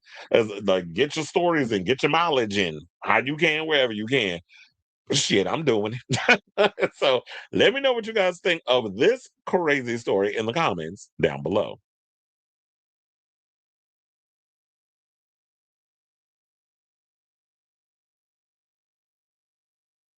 What you do? You said I'm in Facebook jail till tomorrow. Someone said Madonna should die. I said, oh, I think you should have just. I mean, is there ways you can report somebody for saying something negative? Like you said, just in time for Madonna and JFK Jr. Yeah, I was thinking of you when I did that. So I said, oh, this is gonna be a good one for Onyx because he loves both. I know how obsessed she was over that JFK series or whatever that was on Netflix. I forget. We got Pride starting next week. I'm thinking that'll be the perfect time for me to pop on Pose because I've been meaning to want to get back into watching it again. I do believe JFK Jr. did love her, but because he was a mama's boy and Madonna reminded Jackie of Marilyn Monroe, that relation, oh yeah, because she was emulating her a lot in her aesthetic. So yeah, that wouldn't have worked. Especially because that's the woman that your daddy had an affair with. I read Lola lives in the 1985 apartment that Madonna has owned since I didn't even know she still has it. An old apartment in New York still. And that's good that, you know what? I just felt like I don't even have to spend any money. You could just shoot in the apartment. Fully isolated by myself is the way people should always listen to an album first listen. Well, yeah, I do agree with that because I don't go and listen to a bunch of, well, a lot of times I don't have that choice, except I think when Peach's album dropped, I immediately put that on. But that was because I missed my bus getting home, so I took a different bus that would get me to the halfway point, and then I walked the rest of the way. So I was like, "Oh, it's after midnight. What music's out?" And I just started listening to it that way. And I've done other albums too, but yeah, I definitely think when that album drops on July 3rd midnight, I'm definitely gonna pop it on and listen to it, and then we'll just come on and talk about it the next day. But I hope there's nothing going on where that day where I won't be able to do a show. I told people do not talk or text me. I delete Messenger because that's gonna blow up because it seems the album is made for a one-on-one experience. Madonna always looked like she needed a bath and a teeth brushing. Does she? Somebody's in a trolling mood, but that seems like every time when you post. I mean, it says being told I have a beautiful body by JFK Jr. would make me get on my knees immediately.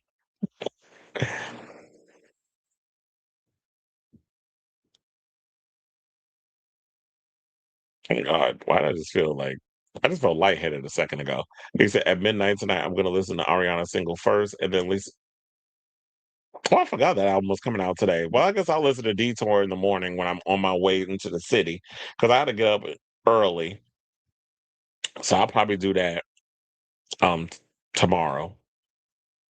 I was like, I've totally forgot about it because normally I don't be knowing what new music comes out until I go on Apple Music. And then I'm like, what's the new stuff that's out? All right, y'all. So now let's talk about a blast from the past. And let's talk about Amerie. So apparently Amerie is going through a nasty divorce right now, and it looks like that the law has been on her side because we can get into the details regarding what her ex has to do in regards of, he got to pay her damn near $3,000 in child support, and he got to return her music files. So it looked like she was married to an asshole. But let's get into the story. So details of Marie's divorce from Lenny Nicholson has been revealed. So shout out to That Grape Juice for this story.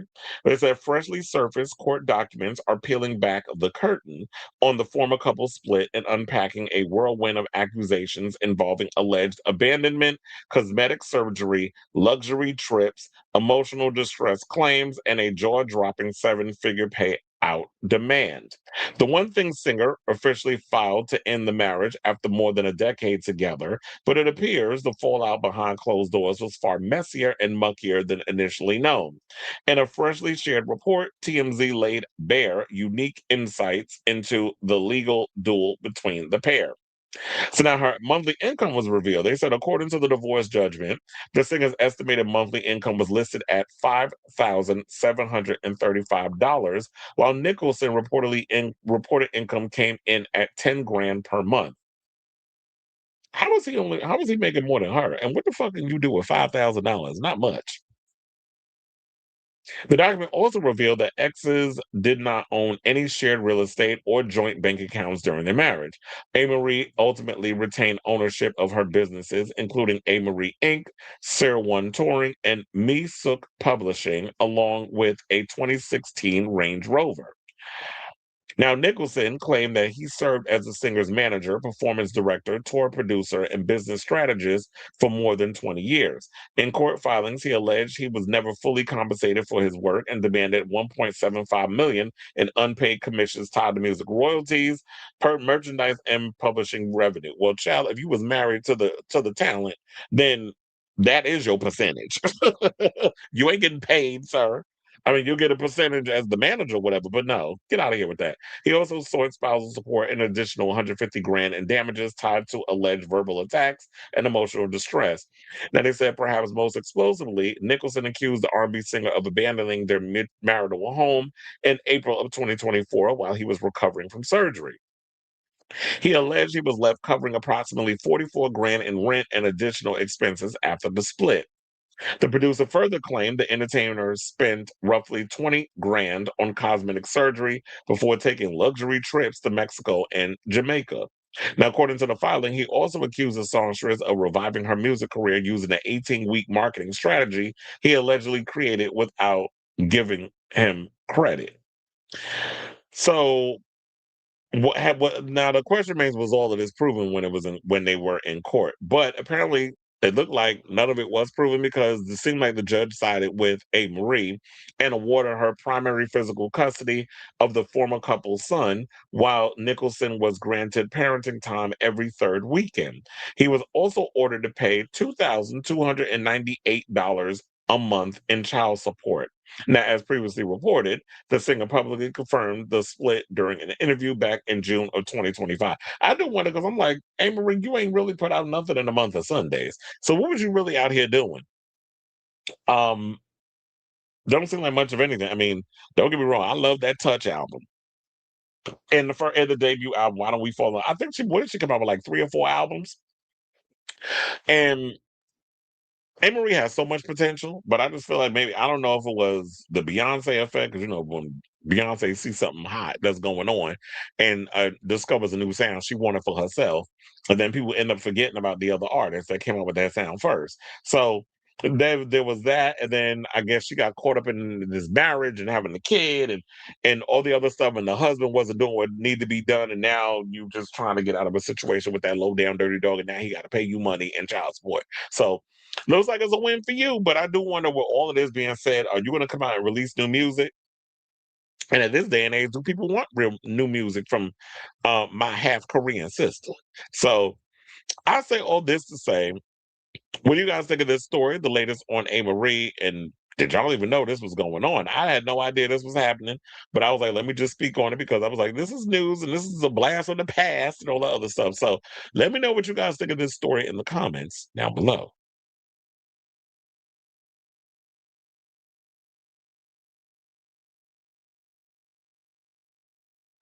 9 p.m. Mine by Hilary Duff is my first place. 7 greatest hits, including With Love and Sparks, re-recorded. Okay. Well, that is a good question. You said 5,000 in the South a month is great. Where they stay. Well, yeah, you're right. Um, it depends on where you live. I think in my mind, I'm only thinking New York because New York is expensive. I mean, you can find an apartment for like if I'm making $5,000 a month, I can survive on that in New York. I can give me a 1,250. Well, if your rent is like 1,250 or the latest $2,500, and the rest goes to like food and cape streaming services, whatever, you can still have money left over to survive on 5 grand a month. So 6,000 a month, you could survive on that if you get a nice, cute little $1,200 one bedroom, or if you're by yourself, a one bedroom or maybe a two bedroom, you can get $2,500 apartment. You could survive on $5,000. But I do agree, if you down south, you get a lot more space and it's a lot cheaper. You could survive on $5,000. So I do agree with you on that. Stop letting that too. Stop letting men be your manager. And damn, cosmetic is he talking about Amerie nose job? That's a good question because I'm like, you trying to make it sound like she look like Amanda Lepore out here. I'm like, what surgery she got? Amerie looked the same, so maybe it is. Maybe she got maybe after she had the kid, she got liposuction, a tummy tuck, a boob job, a nose job. Maybe he's probably talking about those things. Like if you're going to talk about plastic surgery, cosmetic surgery, we need specifics. Well, I mean, in my opinion, I don't think relationships are meant to last forever, but it happened. She sounded like she's been on a losing streak. Well, I don't know. But good luck to you, Gert.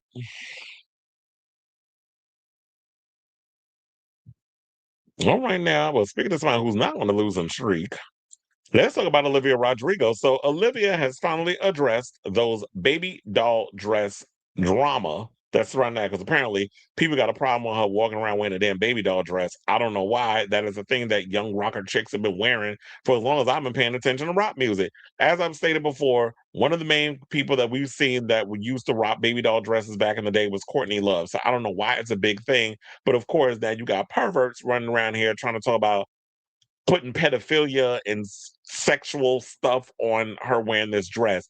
And to me, it says more about the people making the accusations than the artist actually wearing the dress. So here's what she said.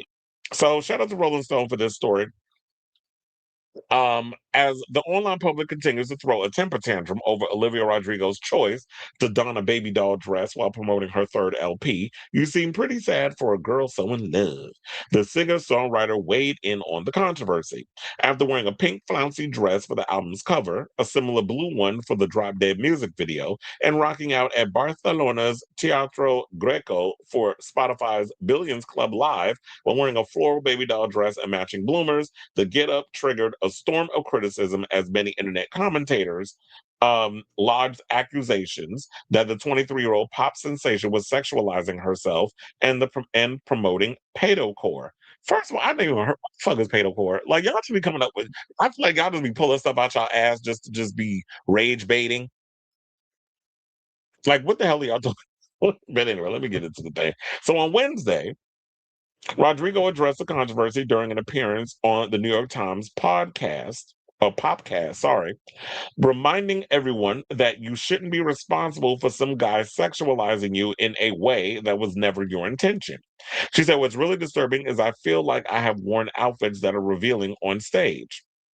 I've been on stage in a sparkly bra, little shorts, which is my right. That's fun. I felt cool and comfortable in that. And that wasn't inappropriate. But me, fully covered up in a dress that people deem to be childlike, was inappropriate and just shows how we really normalize pedophilia in our culture. And she's absolutely right, because I worked her last tour, what was the last album called? Guts? Yeah, I worked that last tour.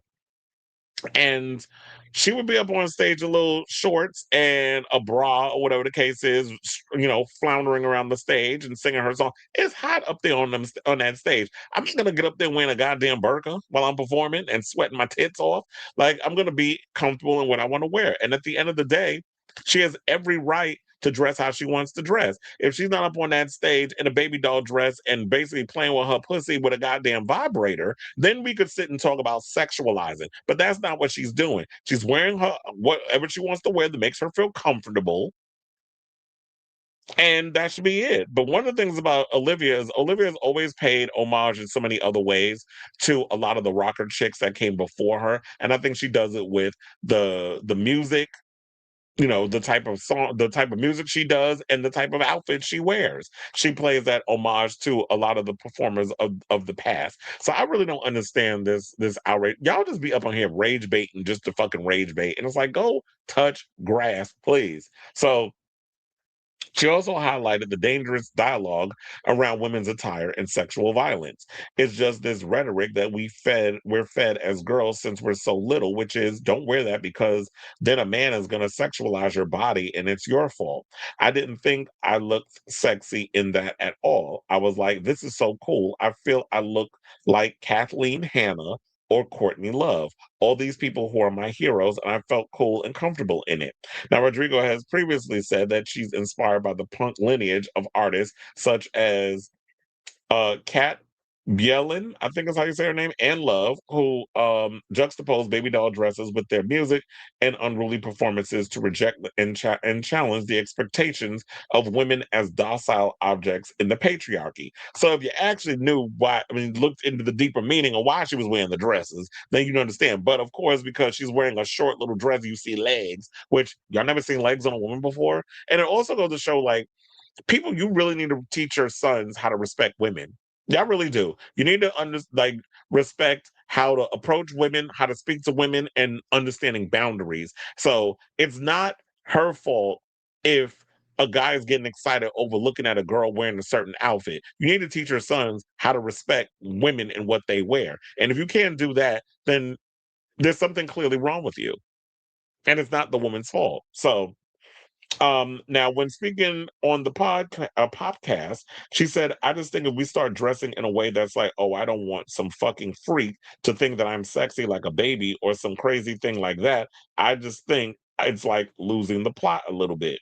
She said, I'm just very protective of younger women and girls, and I just don't ever want them to be fed that rhetoric. So I couldn't have said it better myself. She's a very smart girl, and it's sad that she had to go and do this whole explanation for a lot of you incels to get where the hell she was coming from. But it's like, yeah, in the words of Madonna, I'm not your bitch. Don't hang your shit on me. So whatever it is that you got going on and whatever it is that you dealing with, that's a you situation that you got to work out with your pastor, with the man upstairs, with whoever it is that you need to work things out with. But it's not her issue if I'm wearing a certain outfit and now your mind is going somewhere and now you're trying to project your little perverted thoughts and opinions on me. Because like I said, at the end of the day, I'm gonna be looking at your ass before I'm looking at her in regards of your response to her wearing a baby doll dress. And it's like, y'all don't understand history or the history of rocker chicks. It kind of makes me wish in so many ways that we could go back to the days before there was the internet, because it just seemed so simple then. And we didn't have to deal with stupidity of people with dumbass comments on social media. So I say all this to say, what do you guys think of this story? What Olivia and Rodrigo had to say in regards to people getting all outraged over her baby doll dress situation? I didn't think it was much of anything because I understood the history of the baby doll dress and why women, because of me growing up in the 90s and seeing people like Courtney Love wearing dresses like that and liking the music and the fact that you're seeing like these strong, well, rock and roll chicks out here wearing, just dressing however the hell they wanted to dress and not giving a fuck what people think. And that's what it seems like Olivia is emulating, is that F you attitude, and I don't give a good goddamn what any of y'all got to say about, and going against the patriarchy. So I definitely want to hear from you on this matter. Let me know your overall thoughts on this story in the comments down below.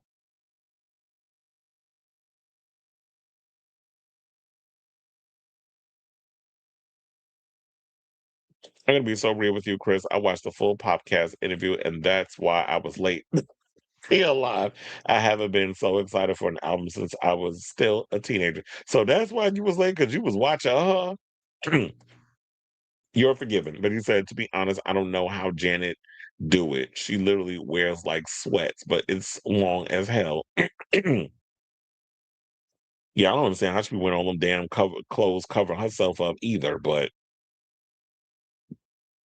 she does it. I say it's hot on stage. Shit, I'd be damned if I'm gonna get up there wearing like head to toe stuff. John and Joe of Popcast gave Olivia her props for being one of the few artists her age that actually acknowledges and shadows her influences, as well as having veteran bands as tour openers. Yeah, because she was doing it on her last tour. And I like that idea too. I would have actually loved for her to come to Madison Square Garden again. But I think that's around the time of Harry Styles or whatever, so she's not gonna be able to get those dates. And I think she's doing 10 nights at Barclays Center. I'm like, okay. The problem with the outfit is that it's ugly. Well, it's Babydoll. Nobody said the Babydoll dresses were cute. But and here's the thing, y'all getting outraged over, well, I was gonna say, but they all getting outraged over the whole Sydney Sweeney dressing as a baby for OnlyFans. The people that are upset about that are the OnlyFans people because they saying, hey, y'all going and putting misinformation out here on like acting like you can get away with this on OnlyFans when that's not allowed. Beta court is relatively new term which originated from Alpha X Beta dynamics, where the beta serves as submissive in a relationship. Melanie Martinez was actually infantizing herself. Well, yeah, that's true. Because I was noticing a lot of that in her last tour that I saw her do. There was a lot of infant baby shit that she was doing on stage. Even as a song called Cry Baby. The media said the same thing about Britney in the Baby One More Time video. She also dodged the question on whether her choice to not attend the Met Gala was because of Bezos. She said, I'm just not a fashion girly, and also stood 10 toes down on her support for Gaza and Roe v. Wade, as she should. And it's funny that y'all can't even cancel her because the generations of kids that love her, that overshadows the industry trying to be like, oh no, you're canceled. So her being in a powerful position, she has that leg up where she could just go in and be like, oh yeah, I care about Gaza and Roe v. Wade and all the other stuff, all the things that y'all telling people not to speak on. Scooter Braun said he never met Taylor Swift personally. Now, how you got so much to say about her, and then how you buy her music? You never met her, but you met her. I believe he said, but wait a minute. I could have sworn he said in the interview he met her once or twice. So now you say you never met her. This is what happens with liars. Y'all can't even keep up with y'all lie.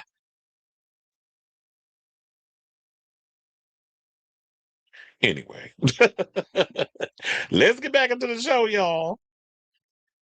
And let's talk about Paris Jackson. So Paris Jackson recently did an interview with Jack Osbourne on his Trying Not to Die podcast and was asked by Osbourne whether she struggles with figuring out how publicly she wants her life to be. And I think it's basically on behalf of her father. And she would just say, so many times that, she felt like she owed it to us to share everything, but now feels like I don't feel obligated to have to share all of my personal business, especially my relationship with my dad, with the public. So I have that clip of her talking about this. We're gonna go to that clip. Excuse me. And we're gonna come back and then we're gonna talk. Please hold. Because I don't really feel like any of us owe anyone anything.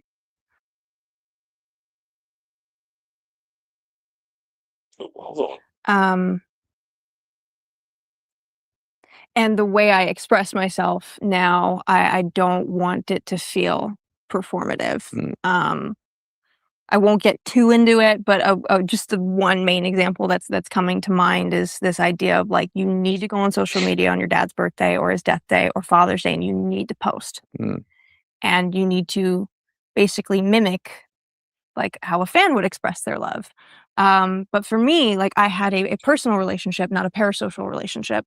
So I'm now learning like, oh, I can have my own personal relationship and I'm allowed to be private about it. And I'm allowed, and now like my relationship is the most beautiful relationship ever. Like I'm in a very beautiful spot with my dad and I love that. And it's no one's business. Yeah. And I don't have to share that with anybody. And there's a lot of freedom in that, which is really cool. But just, I'm not gonna express my love in a copycat way, copying someone that didn't know him. Sure. Because I did. That was my best friend. So yeah, I when my dad passed, I had this realization that out of all the people that he'd met that knew him, that knew of him, whatever, the millions of people, there were only 5 people on the planet that had the relationship that I had with him. Mm-hmm. And it's me and my siblings. Mm-hmm. And it's such a, when that really hit me, and I was like, wow, like that is really, it's unique. Mm-hmm. And people can't understand that. Just because of, unless they reflect on their own relationship with their parent, which I think a lot of people don't. If they're looking at someone who they admire or a fan of whatever, Mm-hmm. it's a hard thing to separate. Like, oh wait, like I wonder what that relationship was like. And, because I often get the question, oh, what was it like to have Ozzy as your dad? And I'm like, I don't know what it's like not to. Right. It's just my dad. I think that's the silliest question in the Yeah. world. I think it's the silliest question. I'm like, but he was my dad. Like, I don't know. He, took me to school. He fucking taught me things and like did what dads do. Yeah. And I don't know. I just guess maybe people just aren't that bright because they're like, well, what's it like having so and so as your dad? And it's like, what do you mean? I do agree with Paris that is a ridiculous question because people have to realize there is the superstar persona of the larger than life star like Michael Jackson and of course Ozzy Osbourne being the big rock star that he was. And then once all the lights, camera, action, all that is done, once I'm done performing and all this stuff, now you get this other side. You get the side of me where I'm vulnerable, where I take you to school, where I teach you things, where I show you how to be a man. And in her case, how to be a woman or whatever the case is. So, well, she wasn't old enough for him to see her become a woman because they died relatively young. Well, Michael died when the kids were relatively young. But for the most part, it's like, yeah, they cherish and they have their own little personal relationship. And that's why I feel like when Paris went and made the comment that she made about the Michael Jackson movie that came out, where she's like, there's just this certain this movie is going to be made for a certain part of the fandom that, worship and idolize and admire the persona of who Michael was. But my relationship with Michael is totally different from what the fans get. And the fans, you only get a piece of him because of the talent and the performance and all that the pomp and circumstance of it all. So you're not really getting Michael on a deep level. So I totally understand that in regards of what they're coming from. And so, yeah, she doesn't owe us anything. Whenever Michael Jackson's birthday come around or the anniversary of his death and all this stuff, that is a moment that it should be for you and your siblings. However they decide to have their personal relationship with Michael, that's on them, Blanket and Prince. But as far as like Paris, however you're gonna have your relationship, that's for you and for you alone. And you don't owe us anything. It's like we all about here I'm out here living my life. I ain't sitting there worrying about what Michael and his family and all of them is doing. But I mean, we know what Michael's doing. Michael's in the grave. But you know what I'm saying. So good luck to you, Paris. And I'm glad you said what you said. And I definitely want to hear from y'all. What do you guys think of this story? Do you agree with Paris and what she had to say about her father? Was like, yeah, she doesn't feel obligated to discuss her father with the world. And you already know, like, and the sad part about it is if she gets, whenever she's out and about and she's being talked to by reporters or whatever the case is, that's always the question I'm going to ask about Michael this and Michael that. And it's like, where's my father? It's like, what do I need to speak on anything going on with us for? I mean, in regards to like anything. I mean, it's like whatever my personal relationship is with that man, it is what it is. And it's none of your damn business. So let me know what you guys think of this story in the comments down below.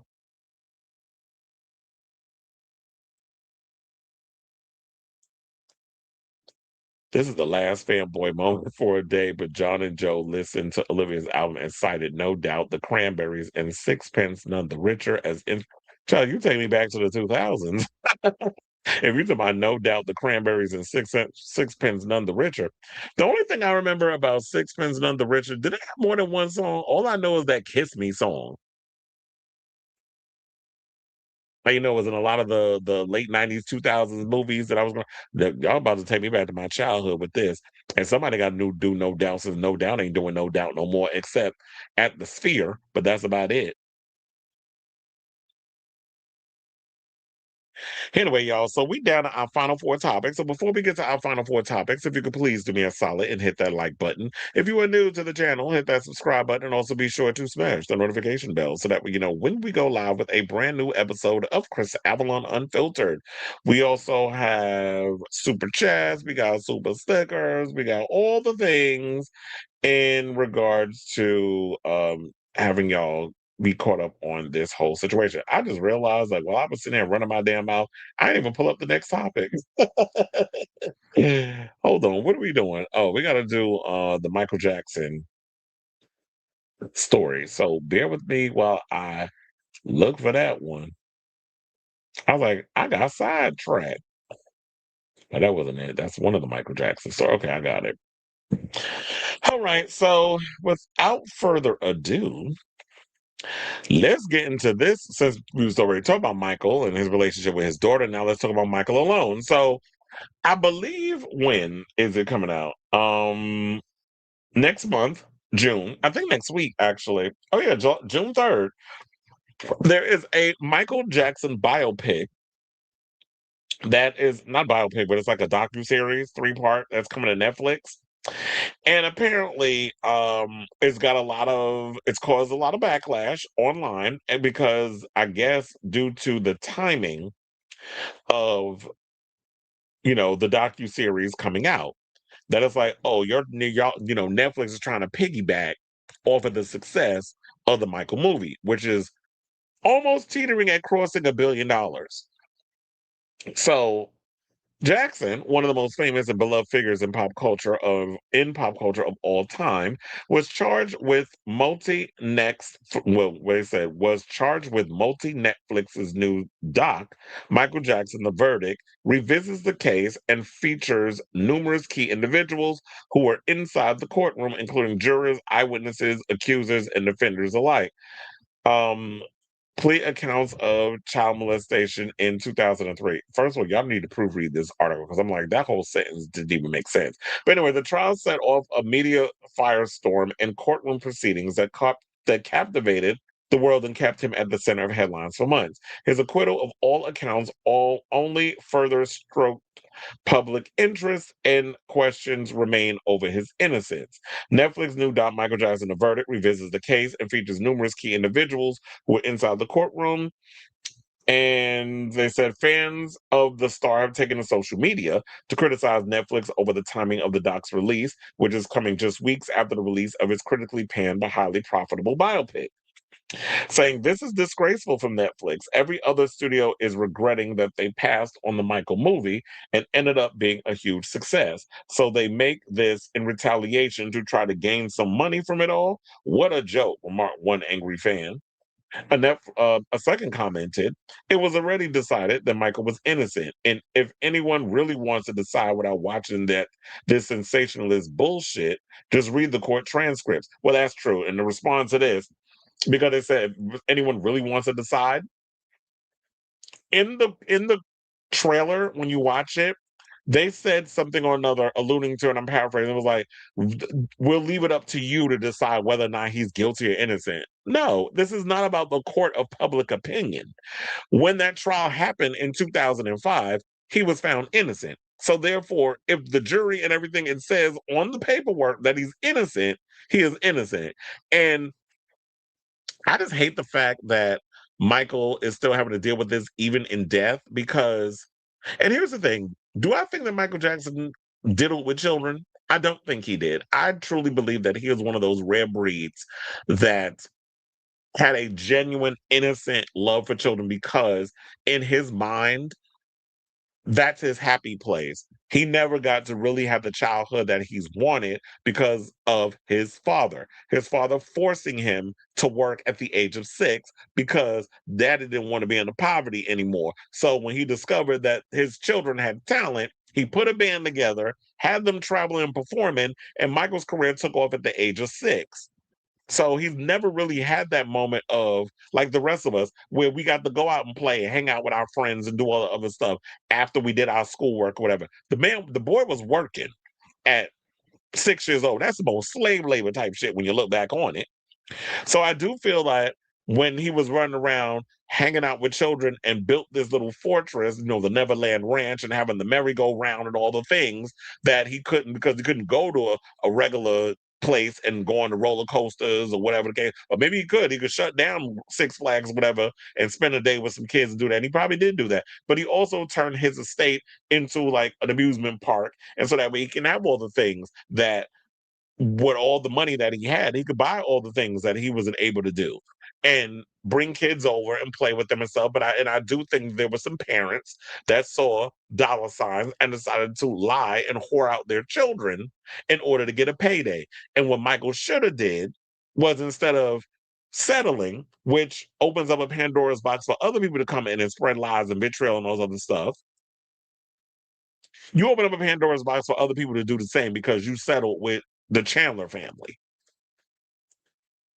And I also find it interesting that back in the day, because I remember when Martin Bashir did an interview with Michael Jackson, and the way he was spinning that story, he was trying to make and then Michael would always catch him. He was like, well, the way you spinning it, the way you saying it, you making it sound like that I'm doing inappropriate stuff with the kids. He said, we giving them warm milk, we eating cookies, we watching movies, and we sleeping bags, and I'm sleeping on the floor and they sleep in the bed. Like, we're not doing anything sexual. We're like, he's like a big kid, so he's hanging out with these kids. And I do think that there's some old fucked up ass parents who saw a payday in this situation and decided to use their children to get back at them.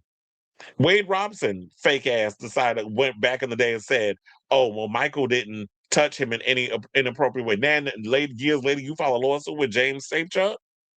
Macaulay Culkin's been consistent on the fact that Michael never touched him. Corey Feldman's another one. Now, I know Corey Feldman, we kind of side-eye him on a lot of shit that he does, but at least he's been fairly consistent in regards of his relationship with Michael. Said Michael never touched him either. And you already know Corey Feldman has been dealt with plenty of times in Hollywood. So if you're thinking that, if you got that energy about you and you've been passed around quite a bit and you've been SA'd by a lot of executives in Hollywood, Michael would have did something to him. Trust to believe Corey would have said something. But Corey was like, no, he never touched me in any way. Even when Michael died, Martin Bashir came out and was like, back when I interviewed him and you was doing all that sensationalist shit for ratings, he was like, yeah, when he was up in that house, he ain't find no kind of evidence stating that Michael had did anything to them kids. The evidence is out there because he spoke about it back when Michael died. And why is it that it had to take for that man to die for all of a sudden y'all grow a fucking backbone and be like, well, now that he's dead, I'm going to come out and bring the truth. But before, I'm going to keep quiet because I wanted to be messy, because I wanted the ratings. And then after that whole thing with Martin Bashir, Maury Povich did a follow-up interview. I was watching the interviews and stuff earlier today. So if you want, you could definitely go on to YouTube and look it up. Because Maury Povich did a follow-up interview at the Neverland Ranch where he discussed with Michael, because Michael didn't like how that last I think it was a documentary, but also when it was the Martin Bashir, he didn't like how that whole thing came out. So we sat down with Maury Povich.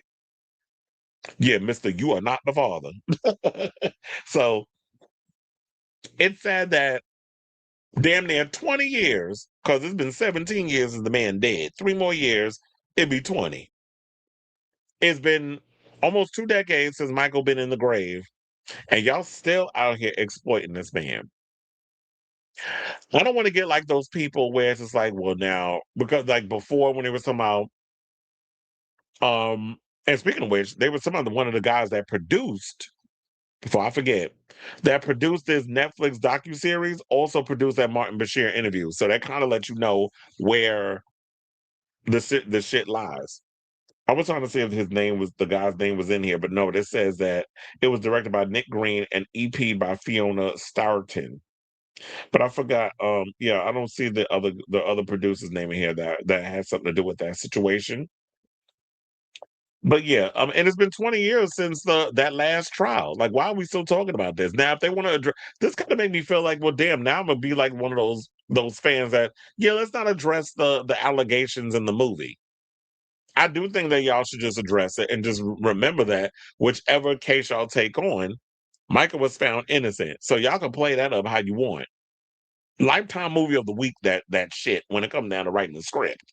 Like, to say, give a little extra fluff. But Yeah, to me, it's just like this. This feels like a shakedown. It feels like some bullshit. It does definitely feels like Netflix being messy, and I like Netflix. Y'all be having some good stuff on there. If I could take the time to sift through all the quantity, because y'all don't be giving quality on that channel. All the quantity that you be given. If I can find something on there to watch, then yeah. But for the most part, it just seems like this is like people are saying a cash grab because a lot of y'all didn't want to touch the a lot of y'all didn't want to touch the biopic except Lionsgate, and Lionsgate got a huge hit on their hands. So at first I thought about I was gonna watch it. Now I'm not. I'll just read the transcripts. So I definitely want to hear from y'all. What do you guys think of this story? Is this a docu-series that you still gonna check out, even though I gave you all the information I need to be given, and it's gotten a lot of backlash? I mean, at the end of the day, you can decide if you're not familiar with the case, then go ahead and watch it. But I just don't like with the fact of where they put this angle of like, well, it's once you watch it, then you decide whether or not Michael was innocent or guilty. And it's like, it's not up to the people. The people are not lawyers. The people are not jurors. The case happened 20 years ago. So, yeah, we could sit and watch it and you'll get your ratings and you'll be able to profit from it. But at the end of the day, the case came and went. The case is almost 20 years old. It is no matter what, it's not even up to us to have a real opinion or think about whatever it is that we need to think about because it's public knowledge. So, and it happened. And we already know the verdict. So let me know what you guys think of this story in the comments down below.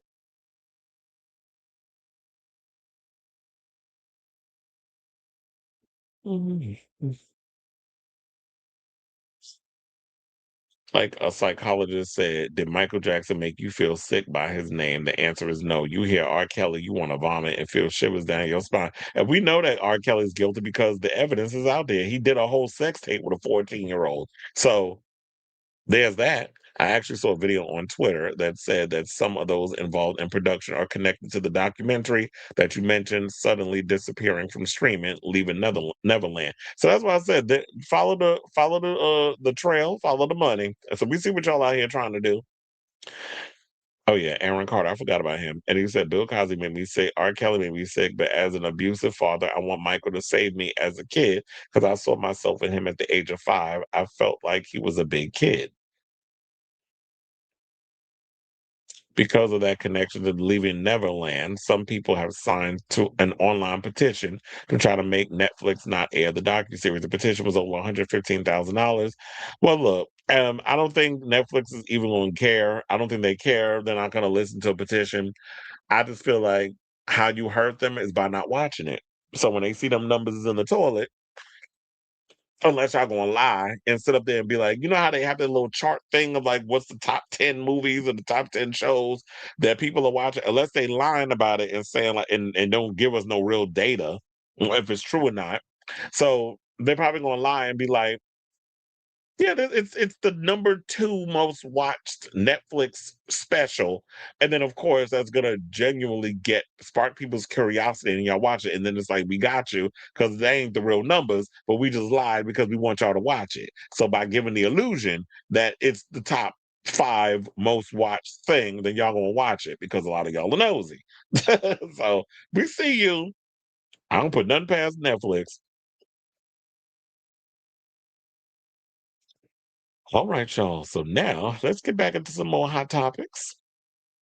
And let's talk about Project Runway. So yesterday, Project Runway revealed its 22 cast members for the 22nd season. I'm like, damn, isn't that a lot of designers y'all got up on here? So yeah, but it is of course a lot of familiar faces. Now, last year we had a drag queen that made it to the top 2. She should have won Quiet as It's Kept. I didn't like the fact that what was her name? VJ. I ain't like her, but she ended up winning. So I was like, whatever. That last season was a chop. But now I guess because of the success of the fact that we had a drag queen from Drag Race on last season, now there seems to be the ongoing trend for Project Runway to look for more drag queens. And so we got 2. We have Plain Jane, which child, this outfit. When I saw this, I was like, I hope this is not something you made I was like, where is it? Because I know I put it in here. So, okay, here it is. I was like,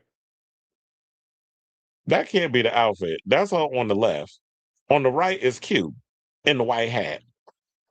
So, let's get into the tea. So Project Runway Season 22 is here, and it'll be the biggest season yet, featuring 22 designers making their debut on July 9th on Freeform and streaming on Disney Plus and Hulu. The fashion design competition, hosted by Heidi Klum, will also feature the return of Christian Siriano as a mentor and Nina Garcia and Laura Roach as judges. Designers featured in this season include returning designer for, they had Joseph McCrae coming back from last season, along with Aaron Potts, Andrea Moore, Andriy Volkov, Anna Molinari, Bao Tronchi, B. Pham, Brian Barrientos, Chloe Magleby, Danny Bennett, Elizabeth Shevelev, Jeffrey Kelly Abess, Jennifer Daniels, Jude Mickelin, okay, y'all with these fucking names. Omalora, LRE, the artist. Okay, what is up with these fucking names? Naheem, Muhammad, Octavius, Sari. Now, Octavius, I just heard T. Now, he's got a connection to Drag Race too. Apparently, Octavius is the ex-husband of Jamal Sims. I found that out today, and I'm like, oh, they was married? I forgot that Jamal Sims was married. Because he was like, one of my friends was like, remember when I think there was some event that Jamal Sims was at, and he got married on stage. I can't remember who it was that solidified marriage, but I think it was a famous person. It might have been Katy Perry or one of those people. When she had like the little wedding thing, I was like, I totally forgot that he was a part of that little wedding thing. So his ex-husband, apparently, because he got a much younger boo. I seen the pictures of him. A friend of mine actually sent me the photo because I was like, who is this new man? And so yeah, his ex-husband is on the show. And Plain Jane, Rabani, Lola Gabriel, Robert Crone, Vara, Bobby, okay, with these long ass names, and then Yang Shu. So those are the names that we got up on there. And I was thinking I could probably show y'all the photos. Now, speaking of which, before we get to who's in the thing that I want to show y'all on Project Runway, I heard this story. So apparently when I was scrolling on social media yesterday, Alexis Mateo dropped a post on her page where she basically said that there was a show that actually hit her up and asked her to be on it. Now she says, I have no experience or no formidable talent in this type of reality show that they asked me to be on. But then when I saw who was on part of the cast, they was being messy. Because apparently somebody who she was not in the best relationship with, her ex is on the show. I don't know who it is. If y'all know who her ex is, let me know in the chat. But they said some dude from one of the dudes from Florida. I didn't see who's from where or whatever, or like background, who's from where. I don't even think it says it in a lot of their bios. I may have to go do a little more digging in regards to who that is. But apparently she said her ex is on the show. They didn't end on the best of terms. And she said that they wanted her on the show to cause drama. But if she don't make clothes, if designing is not her thing, why would you want her on there? Which kind of makes me wonder, do these designers really be making the clothes that they be making on this show, or is it all an act? Or is it that y'all just be showing them stitching shit together, but then y'all actually got seamstresses behind the scenes really constructing the clothes? Remember when Heidi and them had that on that other show that she was doing with on Apple? I mean, well, no, it was on Amazon Prime with Tim Gunn. It was kind of like that where they go down to the seamstress and they put the outfits together and all this other stuff. And I think they had as a creative director Johnny Wujek. So yeah, it was like, I'm thinking, was it something like that? Because that kind of got me wondering, why would you have people on the show that don't make clothes? That just doesn't make sense to me. So yeah, that was some tea that I heard about that. But then I was like, what other show could she possibly be talking about? Because I was talking to a friend of mine, he said it couldn't have been Project. I'm like, but what other show would she be talking about? Because when she said now, when they revealed the full cast of the show, the only show I know that they revealed the cast to was Project Runway. So I was like, let's go down the list of people that they have on the situation. So yeah, so we have Aaron Potts, who founded a unisex line called A Potts, which blends function, modernity, and a wink of drama. We have Andrea Moore, who is a street fashion designer and a mother of 3. We have Andriy Volkov. He's cute. He's a Ukrainian-born designer, is a couture artist whose work bridges worlds and draws on global influences while remaining deeply rooted in the traditions that move him most. Anna Molinari, who's a fashion influencer. Okay, well, we'll see if she can influence herself to a sewing machine. Bao Tronchi, I feel like I've seen her before. She's because she was on Next in Fashion. That was the show that that Heidi Klum did. I was like, wait, why she look? I said, I look like I've seen her before. I did see her. So she makes costumes and celebrity design. Then you got B Pham, who is from Vietnam, and he shifted from science to fashion. Well, they always say science and architecture and all of this stuff goes hand in hand with fashion. Then we got Brian, who is a Peruvian American designer and have been seen in New York Fashion Week at the Met Gala. They also said there's a designer on the show who makes clothes for a lot of the Drag Race girls, but I'm not familiar with who the name was. I forgot to ask a friend of mine to tell me again so I know who it was. Chloe Magle B, who is a designer from Utah and pushes the boundaries of sustainable fashion. Then we have Danny Bennett, who is a thrifty type of girl. Then we have Elizabeth, who is a New York City artist who's known for experimental textile manipulation. Jeffrey Kelly Abess. Why do I feel like he gives me somebody who designs for the Drag Race girls?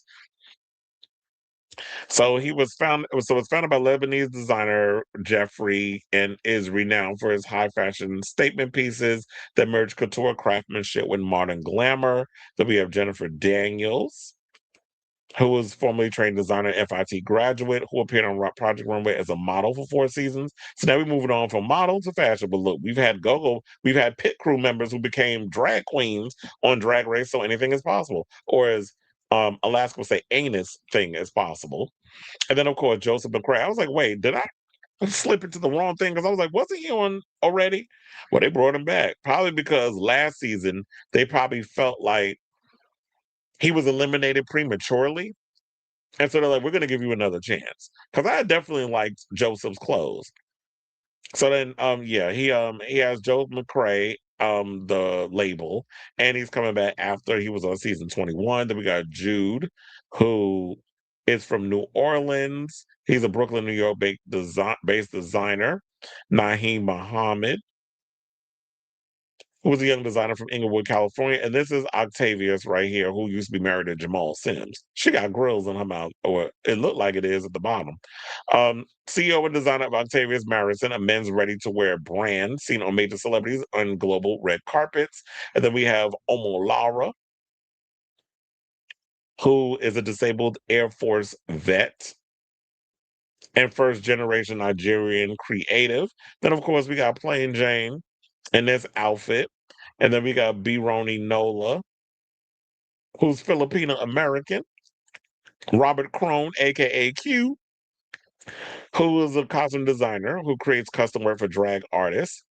And then we got Vavara Diakonkan, who's from Moscow. And then Yang Yang Shu. She's cute. But I thought this was funny, though.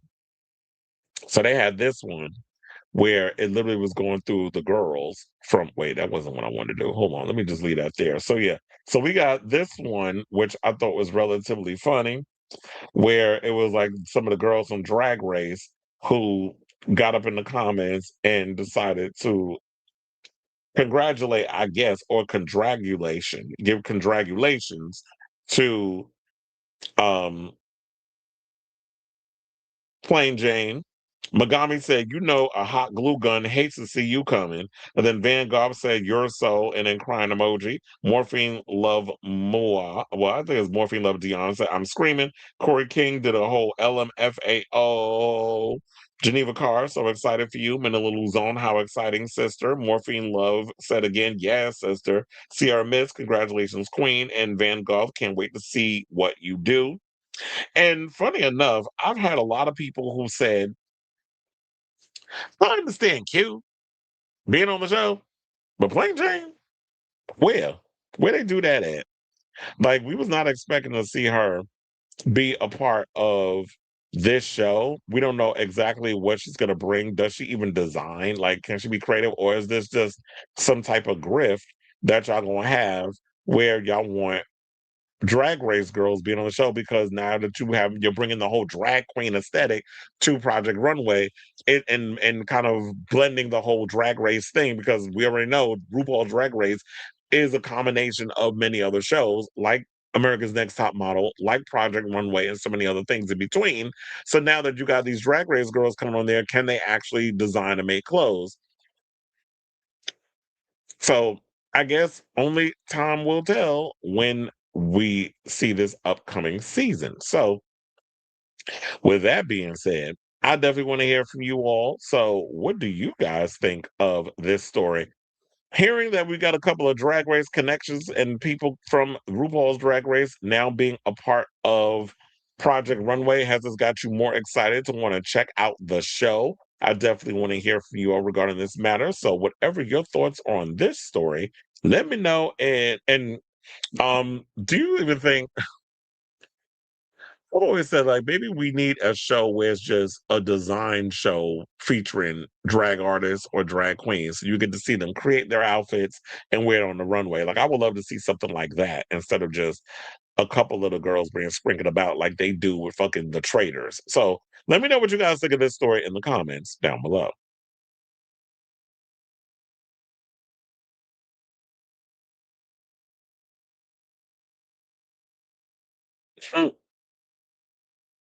I wish Kylie went a music video streaming service, because Pillow Music has her Showgirl Tour, X Tour, Aphrodite Tour, and her Glastonbury show along with Golden Tour. Well, those are also on Netflix too. I mean, not Netflix, it's on YouTube. We said being cool classic Kylie shows with the exclusive home to Tension. But I guess she feels like Netflix will reach a bigger audience. It was Queen Latifah who did oh yeah, that's what it was. It was somebody I knew. Queen Latifah did the wedding. Octavius is a huge fashion designer here in Atlanta. And Black Love said he excited. Yeah, I'll definitely check it out when it comes out, when it airs. I just hope it doesn't suck, because last season was a disappointment, in my opinion.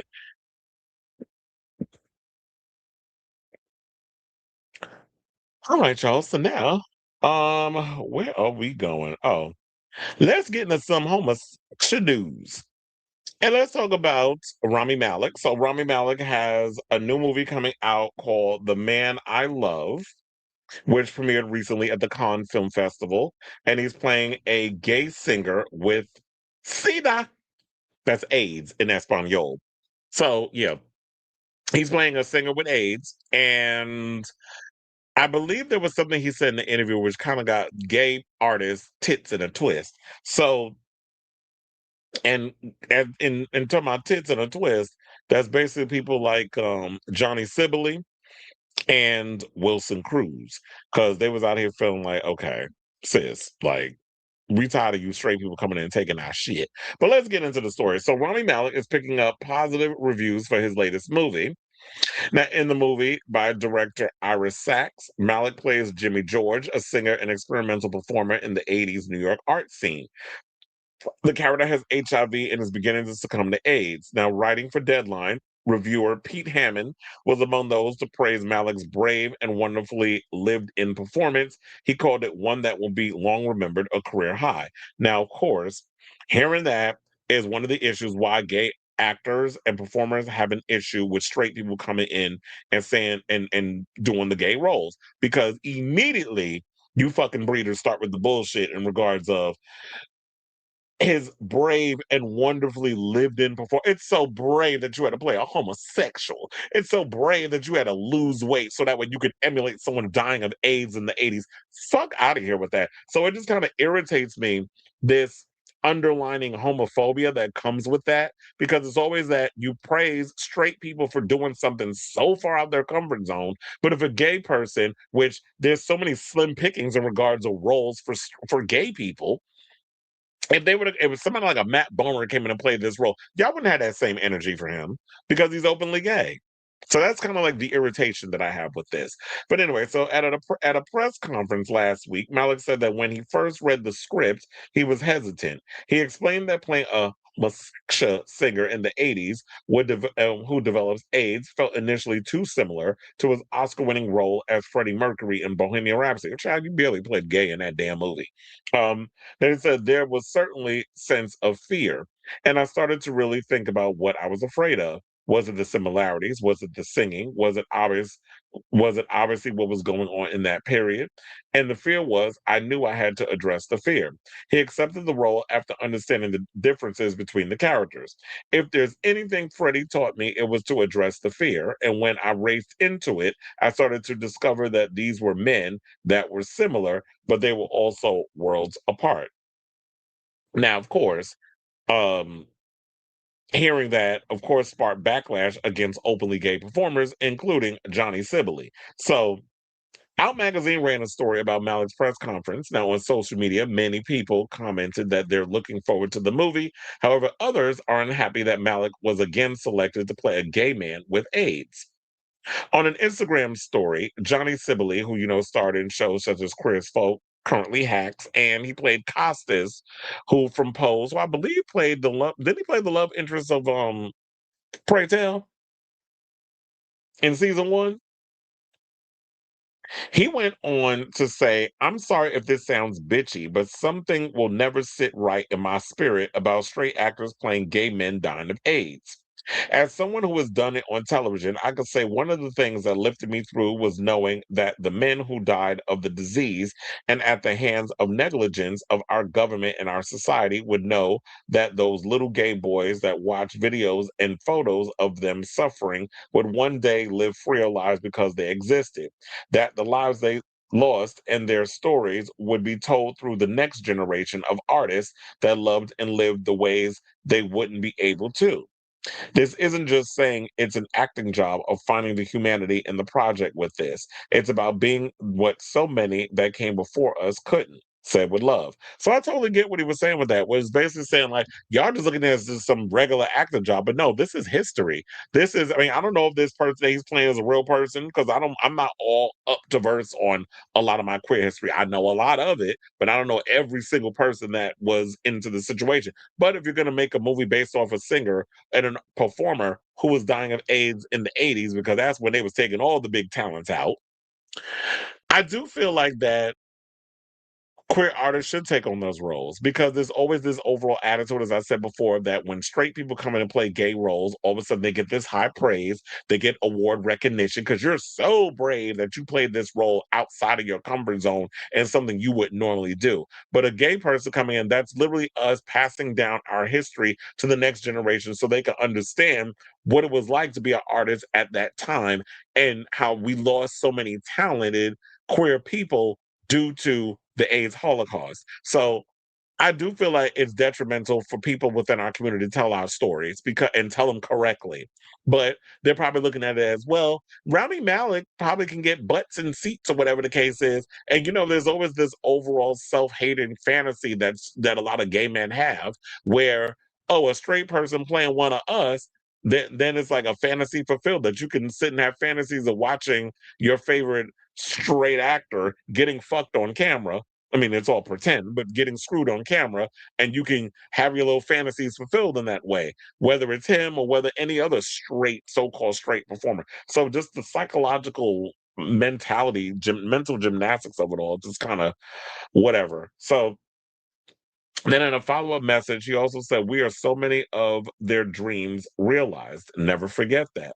So here to tell you, he let y'all know. Now, also, he wasn't the only one. So now Wilson Cruz, who has been around forever, commented beneath Out's Instagram posting, which featured the headline, Rami Malek feared once again playing a gay singer with AIDS, saying some of us would have been honored to bring our history alive because it's ours. That's what he said.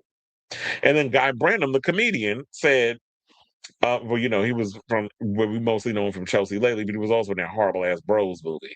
Reshared one of Cruz's Instagram stories saying, now it's unclear if Branham or Cruz added the highlighted words stating that an openly queer man would not have feared taking the role.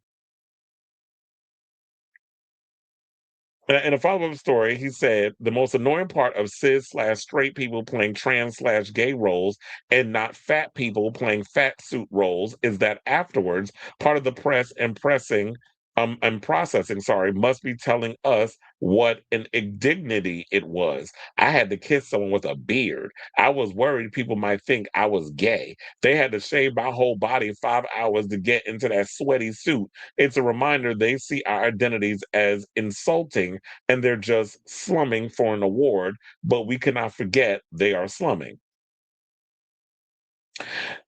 Now, to be fair,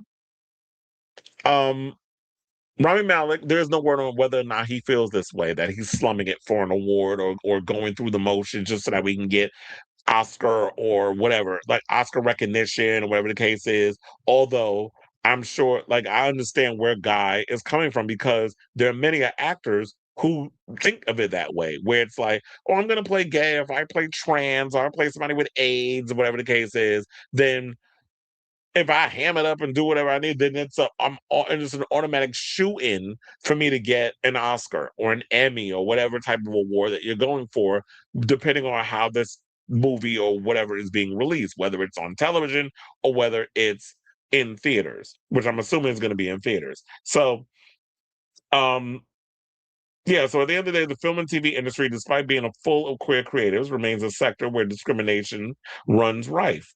And so I do feel like in so many ways their opinions are valid and these gay actors have a point because they're dealing with this shit every day when they're fighting for parts. And I'm not saying that gays should only be exclusive to playing gay roles. However, when you have straight people coming in taking the straight roles and the gay roles, then what's going to be left for the gays to play?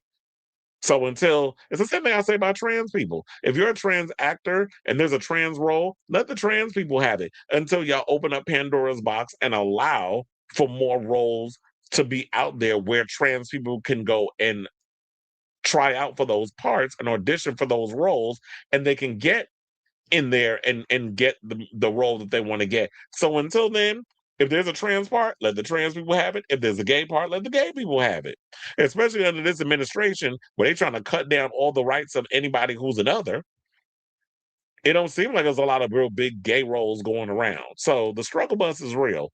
And funny enough, speaking of which, even though it's unrelated, but it's similar. There's a new show that's coming out from Russell T Davies called Tiptoe that I'm actually looking forward to. I'm hoping that it gets a home in the US. It is going to be released in the UK. I think it's said already. Russell T Davies is doing a show. He created the original Queer as Folk and a bunch of other shows like Cucumber and Banana. I did like those shows and all the other little shows that he makes. But it's a show basically that features Alan Cumming as the owner of a gay drag bar who finds himself falling out with his straight, increasingly far-right leaning neighbor, played by David Morrissey. And if I'm not mistaken, I think David Morrissey played one of the villains on The Walking Dead. I think it was like season 2 or season 3 that he played one of the villains on The Walking Dead, or the big bad. But I'm hoping that it gets a U.S. version or a U.S. distribution. Even if they decide to make an American version like they did with Queer as Folk on Showtime, one of the since we want to give gay parts to gay actors, because Alan Cumming is playing the lead in the British version, even though I think he's Scottish, but that's neither here nor there. Russell T Davies said the person that he would love to play that part, the Alan Cumming role in the American version, if that happens. He said Matt Bomer. And I'm like, well, Matt Bomer is kind of busy right now, but I definitely agree with him on that because it's like, as an actor, Matt Bomer is someone who's openly gay and one of the few, like him, Luke Evans, a couple of them, Coleman Domingo, very few that can play a gay role and play straight roles and be on equal footing and not have to be all stressed out about trying to find work because they definitely always get a job. So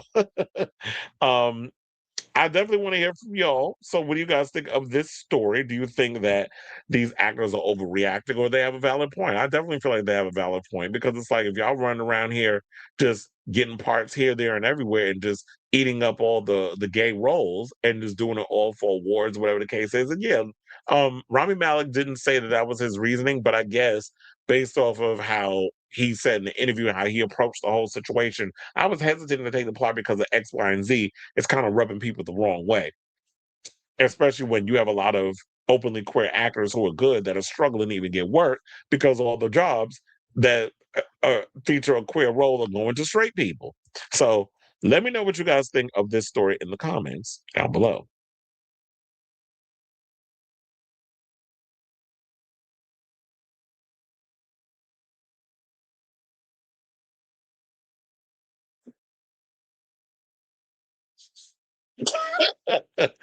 Now I didn't know Johnny Sibilly was anything more than a logo affiliate. Well, he do have that show, but also he's acted in a couple of things here. I mean, I know he's on Hacks and he's done a couple other things. He was on that horrible ass Queer as Folk series. Don't even get me started on that. Gay bi men don't care. They love to chase the forbidden fruit that they know they can't have access to. Look at Heated Rivalry and so many others before. I mean, I do think we got some queer actors on that show. I mean, the only one we know of that is bisexual is Francois Arnaud. I don't want to be pulling people out of the closet, but child, Connor, I get a strong vibe from her. Hudson, well, there was some controversy that came out that he had like a little racist, homophobic stan account. I did hear something regarding that. It will also it will always, I don't know how Dominique Jackson didn't receive an Emmy nomination for acting in season 3 of Pose, but MJ Rodriguez did. I felt the same way as I did when George's. Well, but I guess because a lot of people don't feel like Dominique is a really good actress. But shout out to all of them. And yeah, Michaela J is currently in Rocky Horror on Broadway. So congratulations to her. I think she's playing Columbia. Don't you love when actors pretend like Oscar Beatty roles were forced upon them? And has anybody ever seen Rami at a single Pride parade? No, I don't think we have seen him at a Pride parade.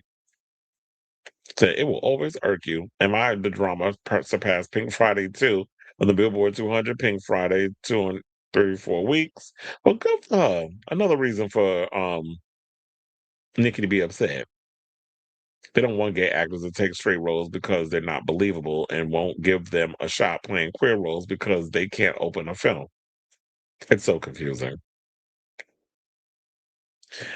I don't know if it's happened yet, but Planet Her by Doja Cat is very close to dethroning Pink Friday as the longest charting female rap album on the Billboard 200.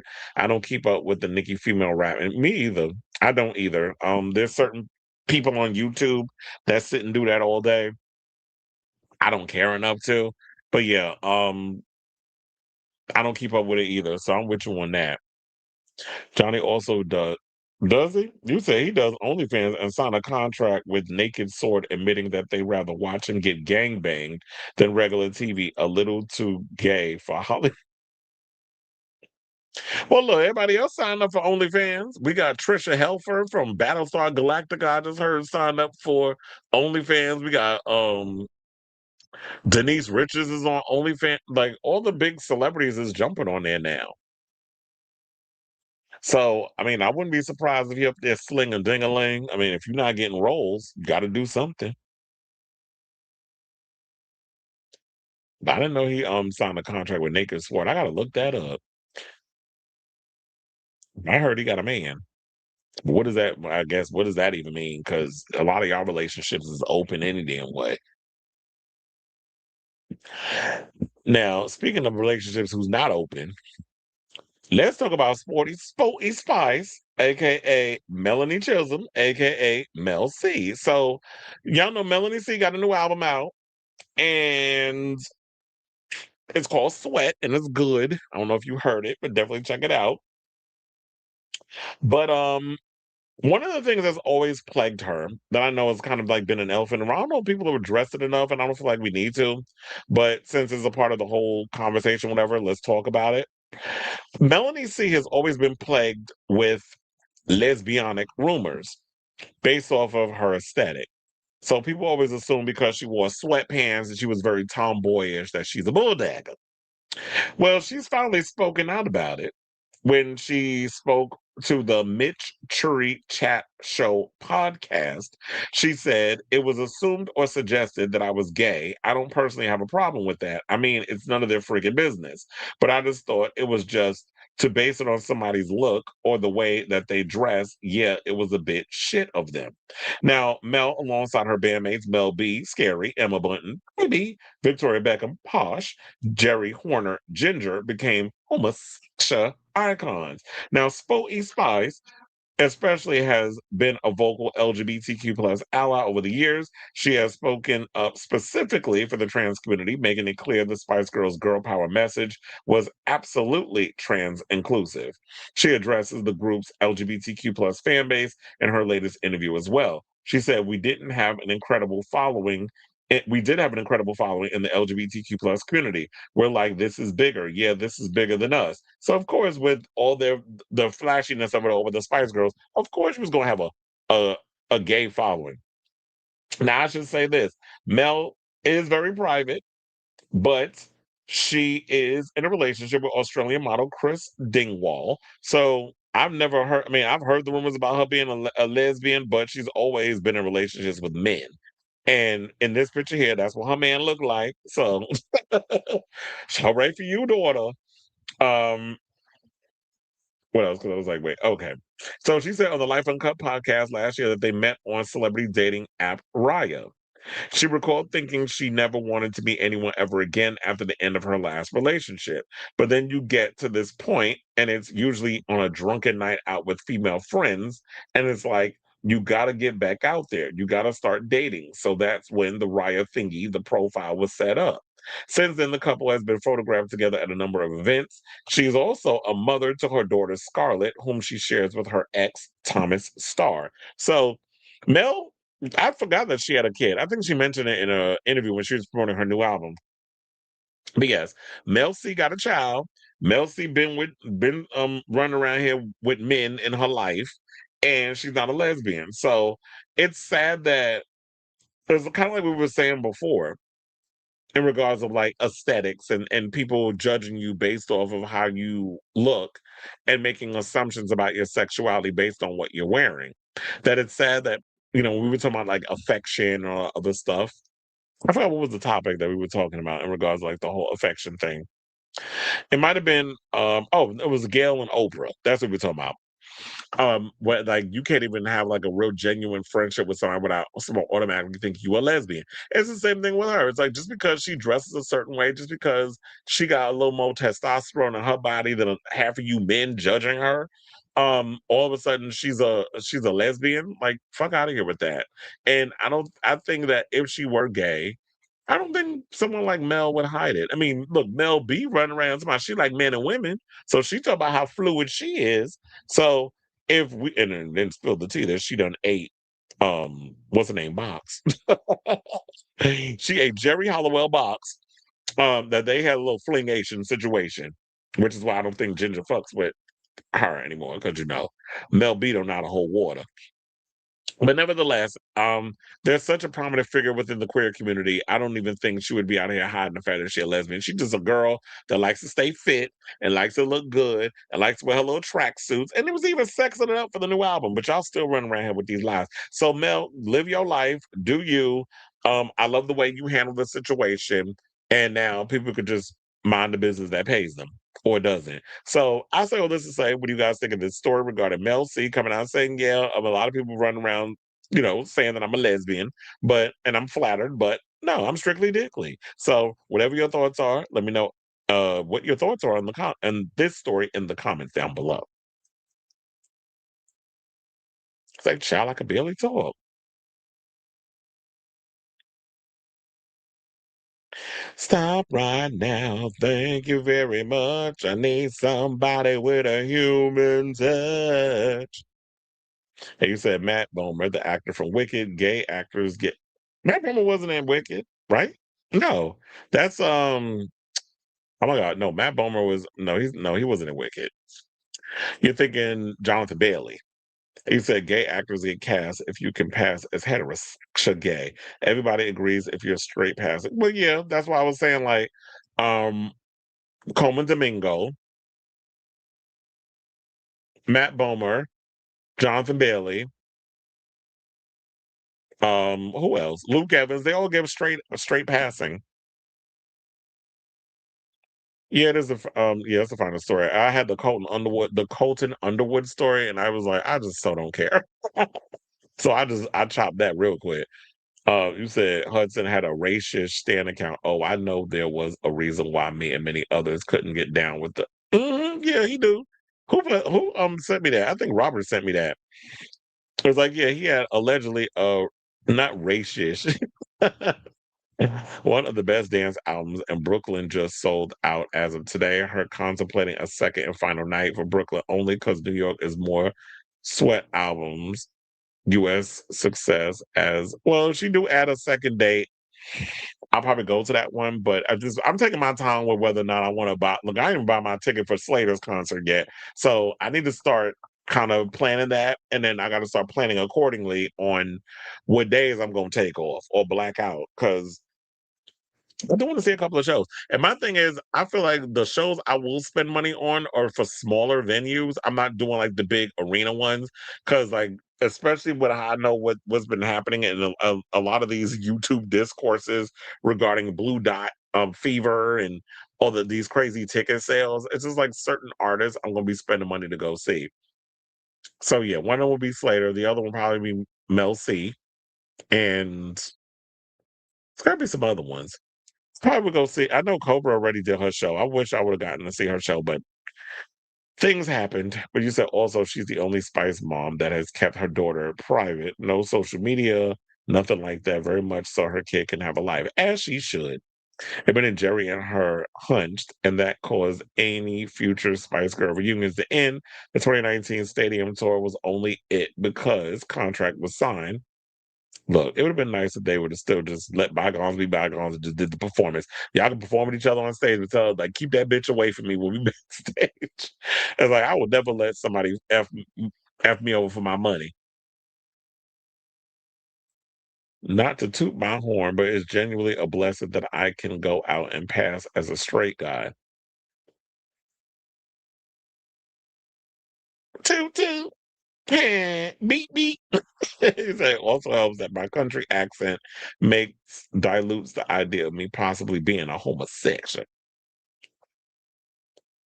Come on, country accent. And you said it just sucks knowing DC and Slater doing Brooklyn, a city. I don't hate Brooklyn. Shit, I was born and raised in Brooklyn. I just don't like what Brooklyn's become. That's the issue. I was born and raised in Brooklyn, so I would never hate Brooklyn. I just hate that Brooklyn has become so damn gentrified with a lot of these transplants and how they just came in and changed it up so much. I lived in Brooklyn briefly before I moved to Harlem. And of course, I lived in the area where it was, the neighborhood, which was Bushwick. So I was like, if I had a thing, I would either, and if I was to move back to any parts of New York, it would be I would move to Harlem again, or I will move to because Harlem is like close. It's Manhattan-ish, but it's close to everything, but not really. So I just got to jump on the train. It's like 30 minutes to get to where I need to go if I want to get to Midtown. I would move there, or I will probably go back to Bushwick. But one of my friends has been trying to entertain me to move to Philly. I don't know if I would like to move to Philly. They got some nice places out there, like nice apartments, really cheap. But I don't know. I just love New York so much, and I love my job, and I don't want to give up Madison Square. There's a lot of people that would kill to get into Madison Square Garden. Like even with the Knicks going to the finals, I've been hearing people talk about, oh, give me a job up in there. Not to me, but it was in the comments that I was reading that somebody had said something or another because there was some girl that was like, oh, the perks, and I think she fucked up because she said the best thing about working at Madison Square Garden is you get to see the games for free. I'm like, no, you don't see the games for free. You get paid to watch the games, so you're not watching it for free. But I get the sentiment, but it just don't make no sense logically. The logic mind when I started to think a certain way, it's like, no, it's not. I'm not supposed to be saying. But anyway. So then people's like, give me a job in it. Look, it ain't easy getting a job up in MSG right now. Like it's tight. So, and as hard as I work to get where I am in good rapport with supervisors and getting the good spots and all that other stuff to work up in there, I'm not trying to give all it up and start over.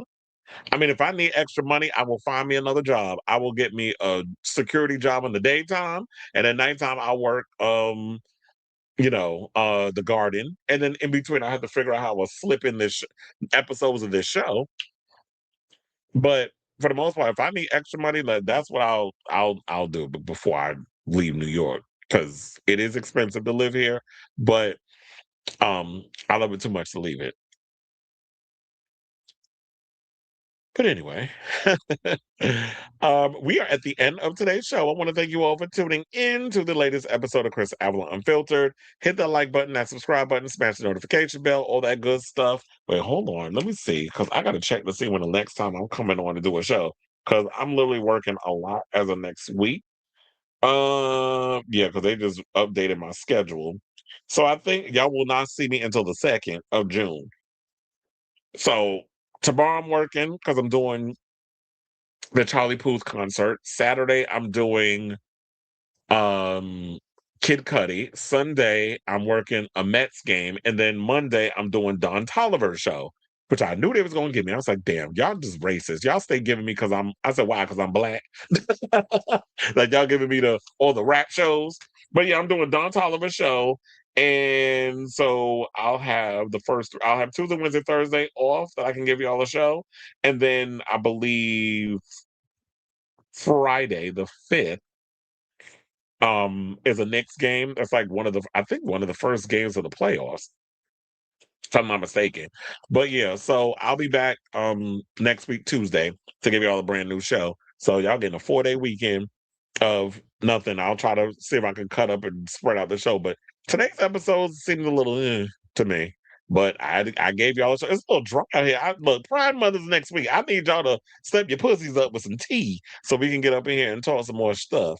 You said check Martina McBride's post. She dropped out, and it sounds like they were all lied to. The truth is coming out. So yeah, that's what they said. It was like, even with Young MC, he was like, that, and even that moron from CNC Music Factory went and said, he was like, oh, they told us that we were going to be doing this show. Do you want to do a show in DC? And he's like, yeah, I'll do a show, and didn't give no specifics as to what the show was. So now that it's come out that it's this show and it's tied to this, now he's like, oh, y'all not going to tell me what to do because y'all came at me in a negative way. You sound dumb as fuck.